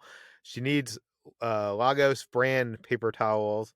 Lagos for when you make a mess you didn't mean to, which I think you already accurately summed up what the meaning of that is. Mm-hmm. I do want to point out, I think I mentioned last week that there's a theory that these commercials are connecting to the Infinity Stones, which I'm not sure I quite buy, but the toaster had like the glow of the Mind Stone, the Strucker watch, has to do a time stone. Hydra soak box was blue and was in the shape of the Tesseract, and the Lagos logo is a red color, similar to the Reality Stone. So, is there anything here? I don't know. Probably not. Possibly. Who knows? I guess possibly. I mean, it's another more obscure version of Wanda's trauma, but I think if we're looking more specifically at the things we know that happened that would be subconsciously like impacting her and manifesting themselves as ads, it's really more these specific incidents as opposed to the stones, because her relationship with all the Infinity Stones isn't necessarily, I mean, by extension with Thanos, so you could say that her relationship with all of them is somewhat traumatic, but really only the Mind Stone is a specific and strong sense of trauma for Wanda in the way that the Stark missile was, Lagos was, and other things we'll see. So back in Westview, Wanda and the twins are looking for their lost dog. They're walking down the street. The mailman comments that their mom won't let him get far, which I think is a cool joke because it's a joke that would be in a sitcom, and it's also indicator of Wanda being in control of everything. But I wanted to, Ben, let me ask you this, because this mailman keeps showing up, and he's the one character that keeps showing up that I don't understand, like why he keeps showing up. He seems to have like these weird, pointless interactions, and I feel like this is a setup for something. Do you have any ideas? I feel like he might be, he tends to show up when Agnes is around. So maybe he's like a lackey of hers or something. There's that moment in one of the earlier episodes where he says like, don't shoot the messenger. And they have a little interaction. And I think as soon as right after the kids pass him in the street here, they run into Agnes. So maybe he's just always sort of in her orbit. I'm not sure of anything else beyond that. Sean, do you have any take on the mailman? He definitely seems a little more like upbeat and kind of sad. As I mean, you could just say that's a friendly mailman, as he's been. But yeah, I don't know. There's certainly a vibe that kind of came across in this episode. He did make it onto the board this week. I actually can't remember if he had a driver's license on that or not, so I'll have to go back and look. But he was identified and on the board this week, which he had not been as of last week. But there is another Agents of S.H.I.E.L.D. connection because Amos Glick, who played him, was also in the last season of Agents of S.H.I.E.L.D. That's not a connection. That's just a guy getting work. But yeah, it definitely feels like there could be more there for him. Okay, so Agnes found the dog in the bushes dead. The twins Did are she upset. though? Well, first of all, she has these poisonous flowers, right? Flowers? Right. I don't know. That sounds like something a witch would have. Oh Or yeah. did she kill the dog? Yeah, that's a good question. Maybe she's trying to make the twins upset so that they'll increase in age. Maybe No, maybe that's it felt like because of the way the scene plays out, and you could say you can't trust Agnes at all because she was supposedly terrified in front of Herb, and maybe she wasn't really terrified in front of Herb, like wondering what Monica was doing inside the house, and Herb was about to tell Vision the truth of Westview. So maybe this is also, and we don't know that was fake, but maybe this is another staged emotional response where Agnes is acting, but there would be a purpose for it if Agnes is trying to help Wanda. Like, Wanda is doing this in response to escaping. It's her way of escaping her trauma, not dealing with her grief, not not dealing with feelings that she doesn't want to feel. So maybe in Agnes is creating this instance, and I don't necessarily think that she murdered the dog, but if she sees that the dog is dead, that maybe if she helps inspire Wanda to have this conversation with her kids about grief and loss, that maybe in the process of Wanda educating her kids about it, Wanda might actually be talking to herself about it and getting herself in a healthier place to process all of the things that she clearly needs to process and is trying to escape from in Westview. So That's what I it thought. might have been emotional help here. That's what I thought might have been going on, but one of the things that sort of left me cold about this episode is it seems like there's a perfect setup for exactly what you're talking about, but it doesn't seem like Wanda has the self-awareness to internalize that lesson that she is imparting on these kids. She seems completely unchanged and unfazed by this thing, which like is so blatantly a connection to what she is experiencing as well, right? So I just feel like, okay, you could, and maybe the show will kick the can a little bit further down the road and have her deal with that later. But I think one of the things that was great to me about the first couple episodes of the show was that each episode felt really self-contained in that great way that those old sitcoms did, where like a problem was introduced and solved and status quo was restored. And it's like this problem within the sitcom world is introduced, but it's not solved yet. And I feel like because it's set in the 80s and it's not set later on when serialized television was more of a thing, that incongruity or whatever it strikes a wrong note for me. It doesn't fit in with the sitcom vibe, and it's not like a satisfying conclusion to an arc. So I'm not sure what the grander picture is there, but just on an episode by episode level, which is like how we have to take this show as it's being doled out, I felt a little disappointed by that. I think that's fair. I think the reason why it doesn't bother me, I mean, I do feel that sense of not so much the complete resolution of a problem. Like, I understand that we're beyond that point in the show. And so it's going to be more difficult for Wanda to pretend that everything is a self-contained inconvenience that is resolved by the end of the show. I don't think she's able to do that anymore. Even if she wanted to, I think she's just not in control, as much control as she has. She's not in control enough to maintain that all the time. I do miss not quite having as much fun in the sitcom world, because like that's the biggest thing that was missing for me was like there's not really jokes in this anymore outside of a few very tired, babies are crying and parents are tired jokes. Like there's not or even like set pieces or anything, right? Yeah, like we're definitely not, there's not really much of a balance, and maybe that's just because they feel like that balance is impossible, but they definitely felt like we're in the sitcom world, but sitcom things aren't really happening here anymore. And maybe that's just the way the show is now. But after getting maybe it's a more personal sense of disappointment for me from a generational standpoint. It's like, well, I of course have seen all the classic sitcoms of the 50s, 60s, and 70s, but like the bread and butter that I grew up with are the 80s and 90s sitcoms. And so now, as the 80s and 90s kid, I'm feeling shortchanged and I'm entitled and I should be seeing the things that I want to see. But no, like I get why this is going the way that it's going, but it's also the show is putting itself in a position where even though it makes sense within the narrative, there are certain elements that I would like to see that just don't get to show up. Yeah. No, I agree with everything you both said. So the twins here, they're upset and they ask their mom to fix the dead dog, and she says no. Wanda tells them that we can't reverse death, no matter how sad it makes us, that some things are forever. And Sean, you're saying that this is a lesson that she has learned? I Is think what it's a you're lesson. I think it's a lesson that she knows, but is not applying to herself. And I think Agnes is hoping that Wanda will make the connection. Like if Wanda explains this to her kids and helps them deal with this and confront this in a healthy way, that Wanda will be able to do that. And unfortunately, Wanda doesn't make that connection.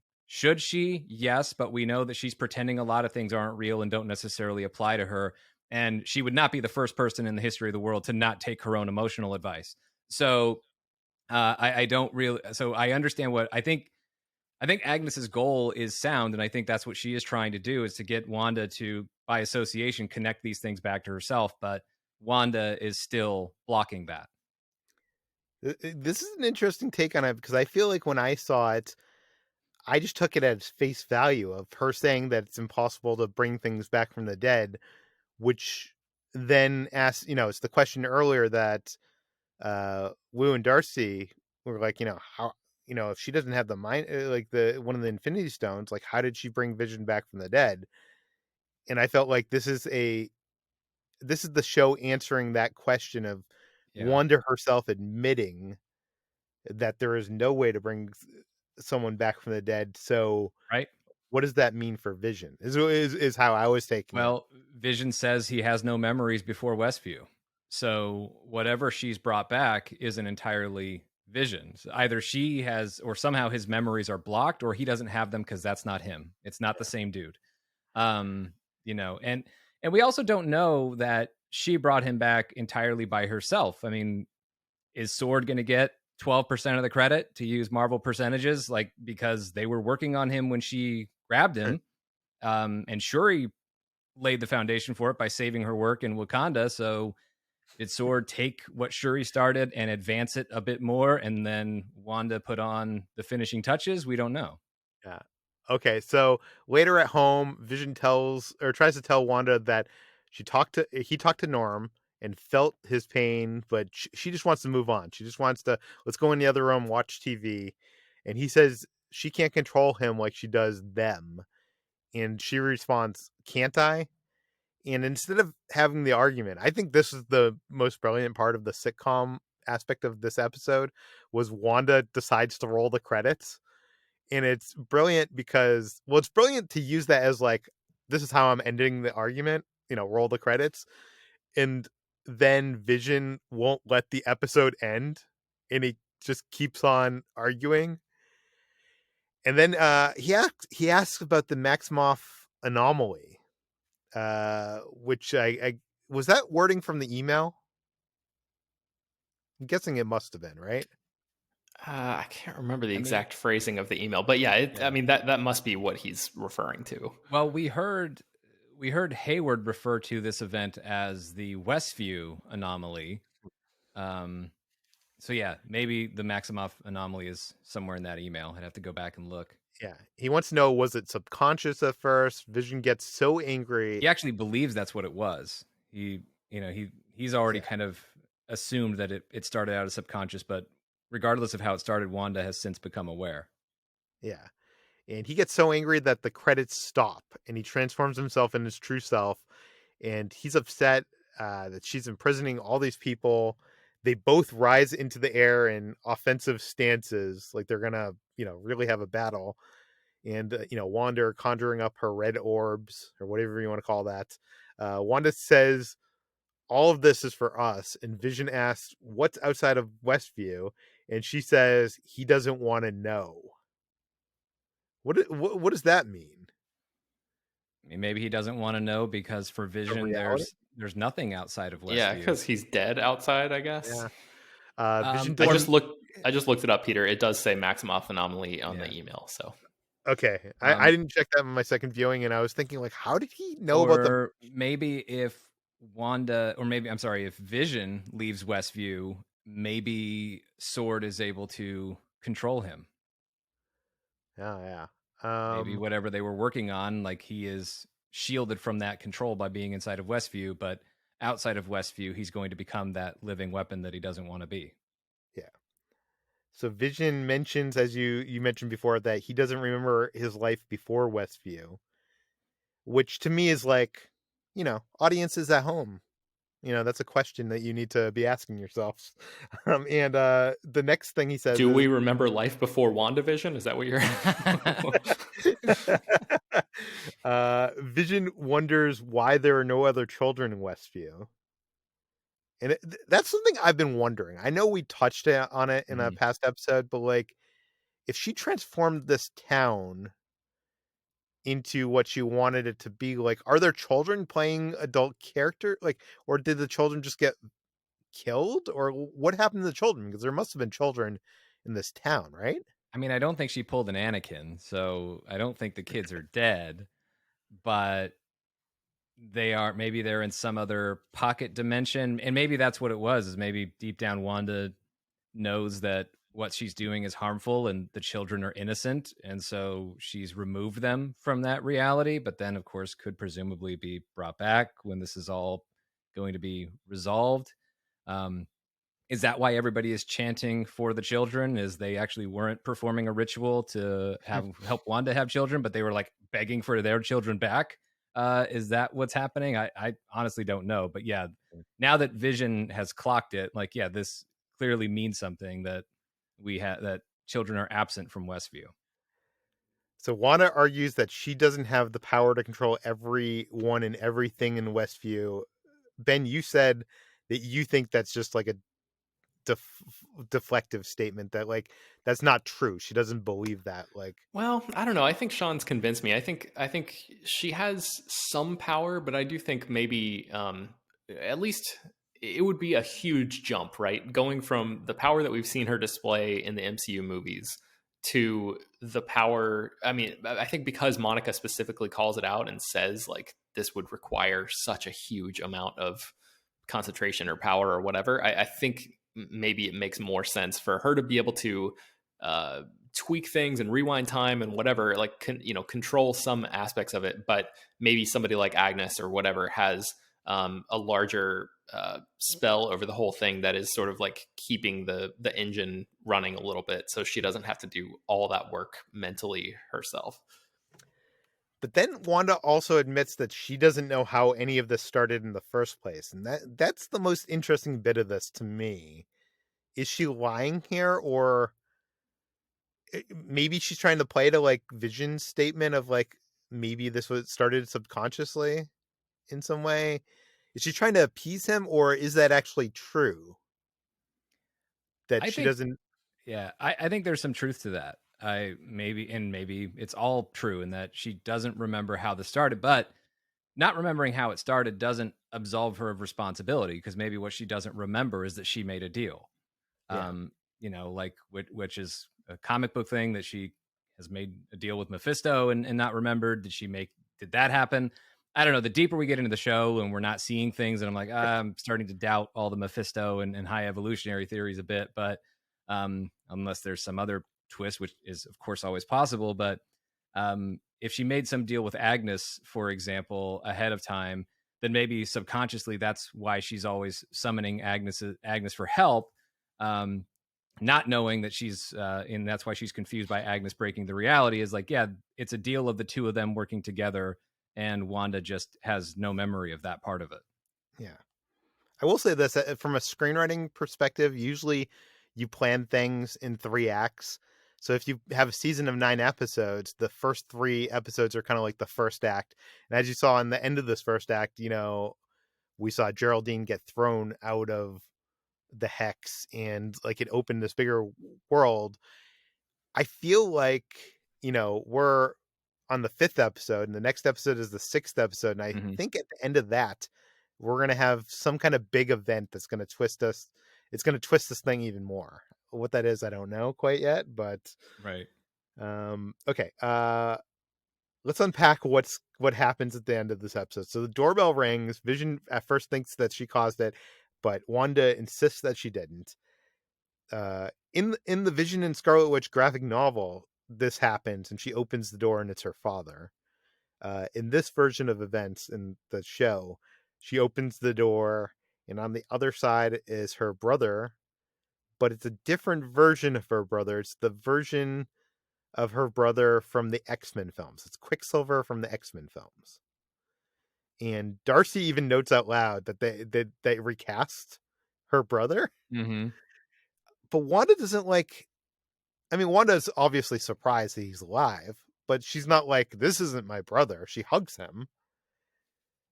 So, okay, what is going on here? Ben, what do you think is going on here? Um, Man, this is tough to talk about. I have no idea. Like what is actually going on. I think is Disney has acquired Fox, and Right. they are now able to include X-Men characters in the Marvel Cinematic Universe. And Doctor Strange and the Multiverse of Madness is going to open up multiverses in a major way in the MCU, and this is just a bridge to that movie. In terms of like, So so yeah, do I you think think it's that's the a answer. multiverse thing? Like, is this a character from another multiverse, or are we in another multiverse? Or I don't know. My first thought is like it's the whole like monkey paw scenario where like you wish for something and then the things come true, but not in the way you wanted them to come true. Hmm.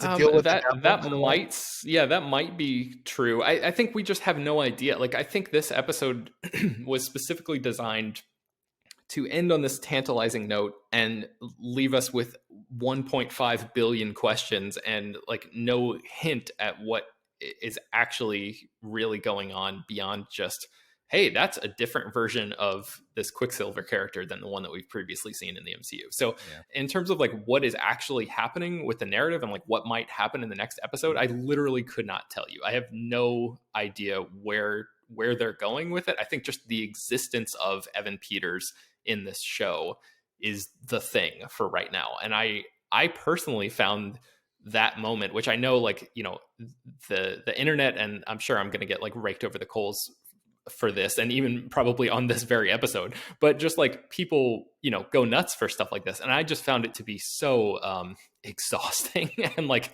not illuminating or exciting. Just like, oh, okay, I guess we're doing this now. So okay, here we go. I suppose we're off to the races now. I don't know. Maybe there was a better way to get me excited about the blending of these two universes, but the execution here, and again, I don't know if this was something that was planned to be rolled out in a way different way, and the COVID threw everything off, or and this is just like Marvel making the best of it, or if this was the intention from the beginning.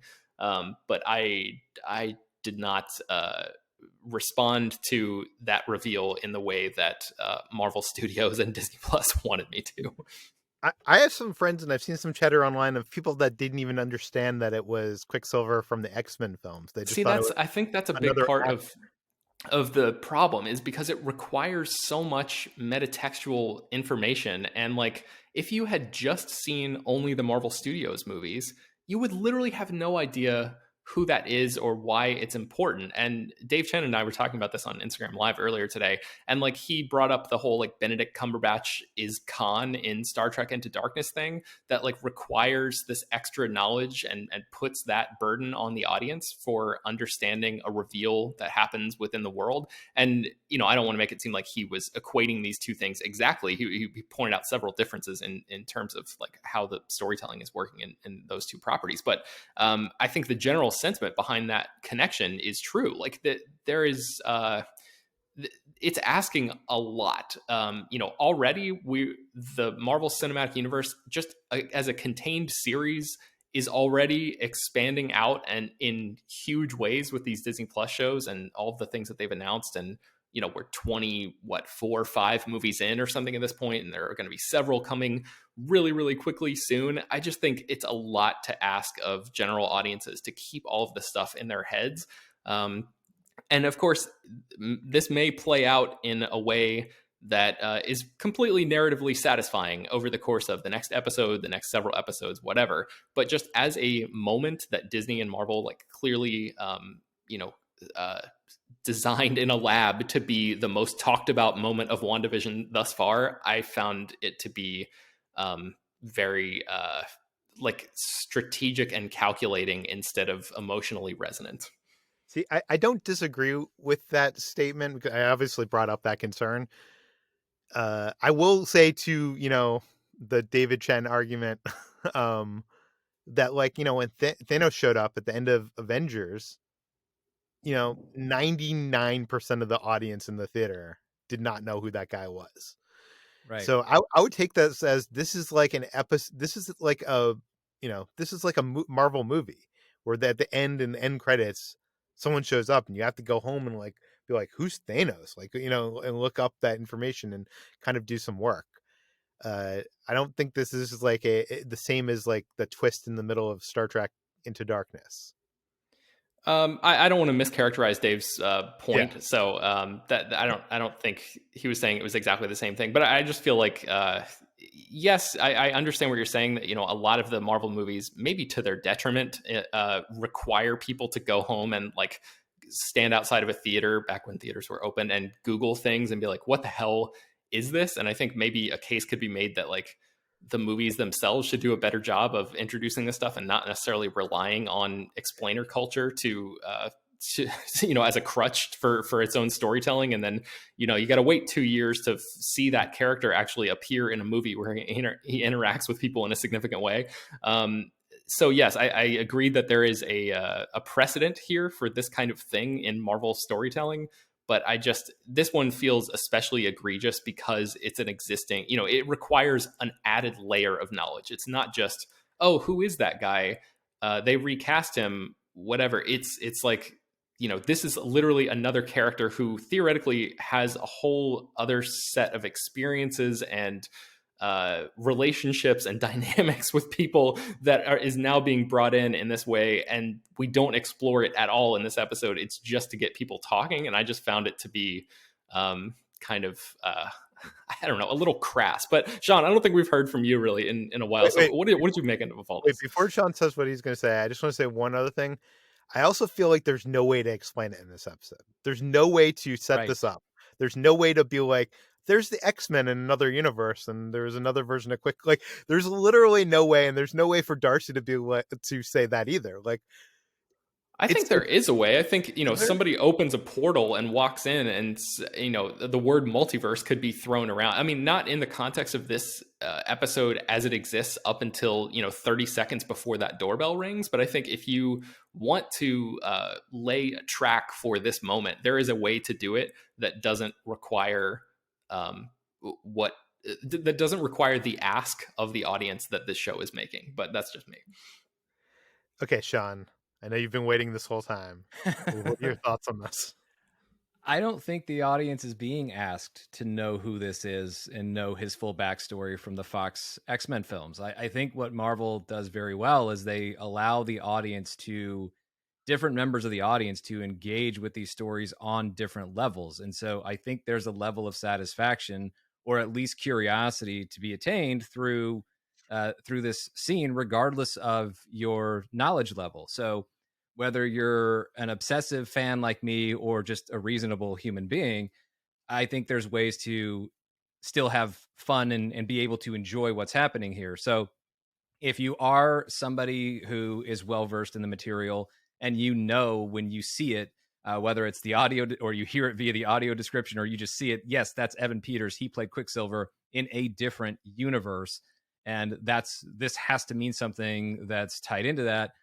Or if you have no idea about that, because the only Marvel movies you watch are the MCU movies, then you don't know this character's backstory, but you're given the information that you need that's relative to the characters that you're supposed to be focusing on. The focus of this series is Wanda and Vision, and even more specifically than that, certainly more emphasis on Wanda at this point. And so that they've told you she has a brother, her brother's gone, and now her brother's back, but it's not really her brother. And they confirm that for you by saying that he's been recast. And so you have that question as an audience member. What does that mean? She's now seeing a different version of her brother. So she's not really getting exactly what she wants. I think that's clear to you whether you know the backstory of this version of Quicksilver or not. If you do know the backstory, guess what? I know it, and I still don't know what this means. Do I know for sure that this means that we have effectively built the bridge between the MCU and the Fox X-Men universe? Maybe we have, maybe we haven't. This in and of itself could be a misdirect. So no matter how much you know, you still have questions coming from this. And I think we're still supposed to have questions at this point in the show. Maybe it changes what questions you're asking, but we all understand the same basic point in that Wanda only kind of has her brother back, but not really. I think you're right. I think you've sold me on this, Sean. I think for a general audience that hasn't seen the recent X-Men films, this moment at the end of the episode is shocking because it's her brother back from the dead, but it's being played by a different actor. Yeah. Like, And that's even a if you didn't see shocking moment. Ultron and don't know that Aaron Taylor Johnson played Quicksilver, they tell you that he's been recast. So you know, whether you've seen even previous MCU films, you are told that this is not the brother that she lost. No, I think that's right, and I I think we'll learn that he's from the X-Men at some point in the series. How that's gonna work? Do you have any theories on how this is gonna all work out? I hope it's what Sean just said, that it's a misdirect, because that would make things a little bit more palatable to me. Um, What do you but mean by a misdirect? Well, I hope that maybe it's like just I don't know. You could say that maybe Agnes is taking more control over what's going on in the hex, and she is I don't know. Maybe she. I'm not sure exactly how it would work, but some way where at the end of WandaVision, the X-Men universe has not been completely integrated with the MCU yet. I feel like they're pushing that through a little bit quickly. But again, this is me just extrapolating based on whatever 20 seconds at the end of an episode. I have no idea what they're going to do next week. They could immediately retcon this, or go in a different way, or that character could change appearances over the course of the next episode or something. Any number of things could happen. So I don't want to come down on this like I'm completely against the concept. I just the execution of it sort of rubbed me the wrong way. Yeah. And I do want to note that this is something that leaked out, I think, a week or two ago. There was originally an actor who voiced an international version of the the Quicksilver character for the X-Men films. That what did he have a resume or something? Something came out that he was in WandaVision playing Something like that. And I think someone even scooped it last year that Evan Peters had been on set for WandaVision. Didn't know the role, but knew that Evan Peters had been around. I didn't even see that. And then there was some footage that leaked online last week as well. So there are some leaks out there. I don't know. Ben, I think I agree with you. I don't think they're going to integrate the X-Men into the MCU this early. Because like if you look at Marvel's lineup, which I'm sure Sean could go through all the dates and stuff like that. Right. They've mentioned Fantastic Four, but they haven't mentioned X-Men or Mutant. And I feel like if you're introducing them at this point, you would have to follow that up much earlier, unless they're going to announce something in the current, Right. I mean, let's remember that Book of Boba Fett was withheld from Disney Investor Day and announced after the Mando season 2 finale. So the precedent has been set that that there is stuff potentially that they've held on to until they reveal it on Disney Plus, that they don't necessarily announce at the same time that they're announcing other things. At this point, though, the only mutant movie that's been confirmed as in development at Marvel is Deadpool 3. And even though Deadpool 3 is part of that Fox X-Men universe, it is and it isn't. And with a character like Deadpool, it's just very easy for him to just literally choose to go in a different reality with no other explanation than he tells you so when he breaks the fourth wall. So, and you can just play it as a joke because it's Deadpool. You don't have to seriously explain it like you would with the other characters. And I don't know if this is the real, true, like, introduction of that, or if this is something else, but I feel like there's going to be some sort of mutant multiverse connection to this, because why Evan Peters? Like, you can recast Quicksilver with anyone who is not Aaron Taylor Johnson, but you chose a guy who specifically played Quicksilver before. And as it went down, though the Fox X-Men films were never as popular as the MCU, the Evan Peters Quicksilver was better liked than the Aaron Taylor Johnson Quicksilver, mainly thanks to the kitchen scene in X-Men Days of Future Past. But either way, it was a more popular turn on the character, so this is where Marvel is leaning into. But we also don't, is this a character who's going to, this character was not born in Westview, as far as we know, like Tommy and Billy, so is he going to be allowed to live outside of it? He may have already, because there's like the same breach alarm that sounded earlier in the episode was playing as Darcy was running to the TV to find out what was going on. meaning that Quicksilver may have come from outside of Westview and like literally run into it. Oh. So but is this also a Maybe misdirect? Quicksilver can run so fast they can go through different multiverses, and he I ended up in. mean, it's very Flash. I don't know. I don't remember Quicksilver having that sort of Speed Force Yeah. multiverse powers in the comics. Maybe he has, and I just missed it. I don't know. But yeah, it's not typically what he does, but it is certainly possible. I And he mean, did I have kind of. people. I see people wondering, like, well, he doesn't have a sister. He did. He had a sister in the Fox X Men universe. They were not the same age, but he did have a sister. So in that universe, their relationship is a little bit different. But he does presumably have a sister named Wanda.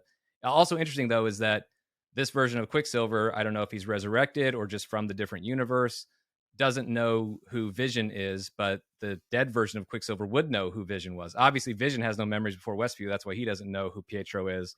But Pietro should know Vision, and this version obviously doesn't. Again, because he's either something completely fabricated or he's from another universe. I do tend to think that because we've already been told that this movie is going to lead into Doctor Strange Multiverse of Madness, Mm-hmm. and we know that this upcoming phase of Marvel seems to be heavily dealing with multiverse, that the Yeah. X-Men are not in what do you call the MCU Prime universe at this point? I don't know. They need to give us a name for it, an official Yeah, one. we don't have a. I actually have been going with like MCU Prime or MCU proper. It's pretty much what I have. Yeah, so I'm guessing he's from another multiverse and the X-Men exist in that other multiverse, just as like probably the Right. Netflix characters and Agents of Shield and all, all those things. Right. How they're gonna explain that, I don't quite understand here. And how it's I don't know, like I don't know where. Well, there's a lot of stuff that has to happen. I mean, Patrick Stewart has said he's met with Kevin Feige. So, okay, great. Hugh Jackman has remained adamant that he won't come back, even with the Fox deal. Now, you could say that he's just lying, but No, but he said that before we learned that's last week true. that Ryan Reynolds said that he was pitching another Deadpool movie that was a him and Hugh Jackman road That's trip.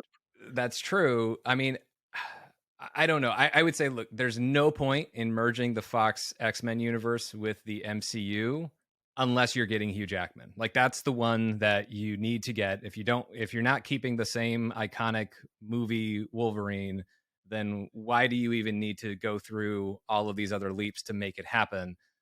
So I guess maybe get excited. Don't, because maybe that's not what this is. But I don't know. Yeah, when you hear about other stuff that's going on with Spider-Man 3 and other actors being involved, it certainly leads to, oh, we are just going to be merging some universes here in the MCU, which does give me mixed feelings. I know that I am like the leading defense attorney for all things that the MCU is criticized for, but even as somebody who loves this thing, I love how self-contained I think most of it has actually been.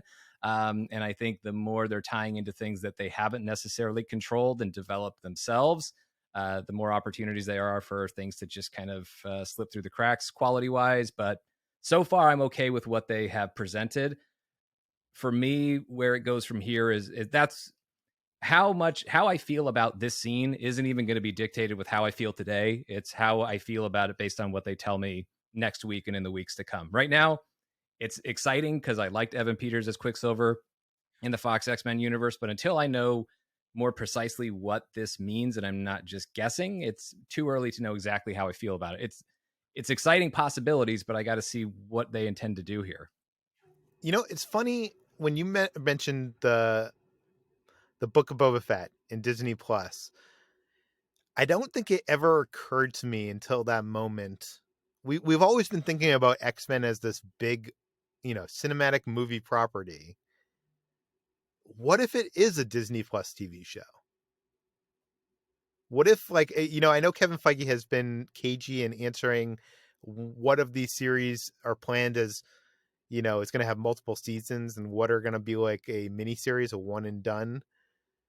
What if WandaVision is a one and done series? It's a one season mini series, Mhm. but it leads into a, all the Book of Boba Fett, an X-Men TV series also headed up by the same, creative.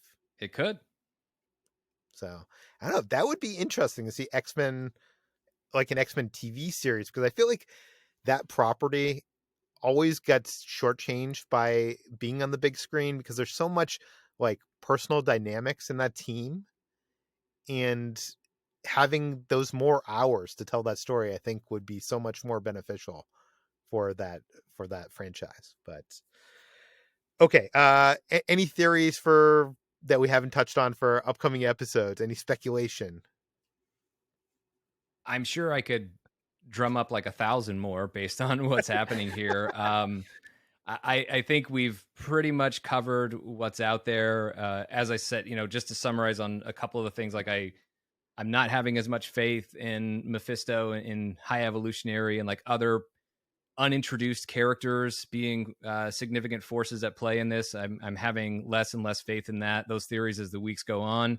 But of It could be the course, Postman. Could be the Postman. well, yeah, and I think let's see where we're at with episode 6. I think you're right in that if we look at this as a 3-act structure, we should know all of the players by the end of episode 6, like in theory, because if you try and say this was all Mephisto in like episode 8 or 9, that's not going to be satisfying. Like, you have to give us, if there is a different antagonist here, then we need to be able to have an opportunity to start investing in that antagonist and actually caring about this person being there. So, or this devil or whatever it is. So it's starting to feel like this is more contained to Wanda and Agnes. But certainly there's the chance that this whole thing just blows up into something that could be unmanageable with Quicksilver and mutants. But I think whatever this is, they're going to find a way to kind of isolate and contain this instance of it with Wanda and her not brother. You know my speculation already, Peter. This whole thing is going to center and hinge on Lavender, the thief from the 1940s. It's going to be so depressing when that happens in the next episode. But okay, are you still in on this, Ben? I know like it started off strong for you, and then you've kind of like, it seemed like your interest in the show has kind of petered the last couple episodes. Yes, it is. It has Evan Peters a little bit. Yeah, I think you could say that. Yeah, I mean, I'm going to keep watching it, especially since we're already 5 episodes in. I think there's only 9 total. So yeah, I don't know. I mean, I'm pot committed, as they say.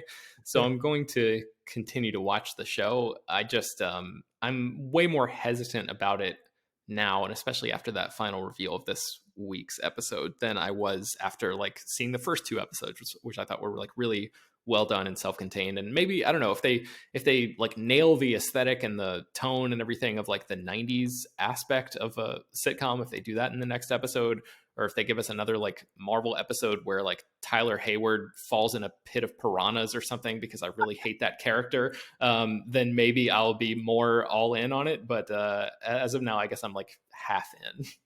What 90s sitcom do you hope they emulate in the next episode? I mean, one of my favorites was Family Matters, but I don't know how you do that because that show is like so much actually about, and same thing with like Fresh Prince of Bel-Air, which is also another big one in the 90s. Both of those shows are like so much about race, and WandaVision is like one of the whitest shows on television. So I don't even know if it would be wise to like remind people of those shows, because then it just calls out like the lack of diversity in front of the camera on this series. So Was I don't know. Seinfeld 90s? Yes. Yeah. Oh yeah. And so that might be a big one. Maybe Friends? I Yeah. don't know. Yeah. What about you, Sean? Is there any 90s sitcoms you hope they play up? I mean, you certainly have to ramp up the sarcasm, a la Friends and Seinfeld. So, like, things are probably going to get very snarky, which would kind of back up where things are right now for Wanda. She probably is going to have a bit more of an edge in her humor next week. So, and I think in general, like, whatever humor is still allowed to exist in the sitcom reality, which wasn't much, if any, in the 80s. We'll see what happens in the 90s if they can get back to some sitcom stuff. But in the end, I think Wanda is going to wake up in bed with Vision in Scotland, and this was all Newhart. So this is probably the way this is ultimately going to go. Oh my God, that would be kind of incredible. You know what would have been funny for the 80s episode? Because I'm such a big fan of Elf. It would have been funny if there was just like this episode and they just had this weird alien living with them for no reason. They didn't explain it. Yeah, Missed opportunities. definitely. Okay. It could have been It could have been what's his name? The Duck. Oh, Howard the Duck. Howard the Duck. Yeah, I don't know why I was blanking on that. Okay, that brings us to the end of today's Slash Film Daily. You can find more of all of our work at slashfilm.com. You can find the MCU Fan Show. Where do you find that? At MCU Fanshow, wherever you're at, Instagram, Twitter, or Facebook. And then if you just search MCU Fanshow wherever you get your podcasts, you'll find it. Sean, thanks for joining us. Thank you. You can find this podcast on Apple, Google, Overcast, Spotify, all the popular podcast apps. Please feel free to send your theories, feedback, concerns, comments to peter@slashfilm.com. And please head on over to our iTunes page. Give us a 5-star rating. Write us a sentence or two. That helps people find this podcast. So it's so helpful in people finding it. The algorithm works on your reviews. So if you could do that, if you like this podcast, please go do that. Thanks for listening, everybody, and we'll see you on Monday.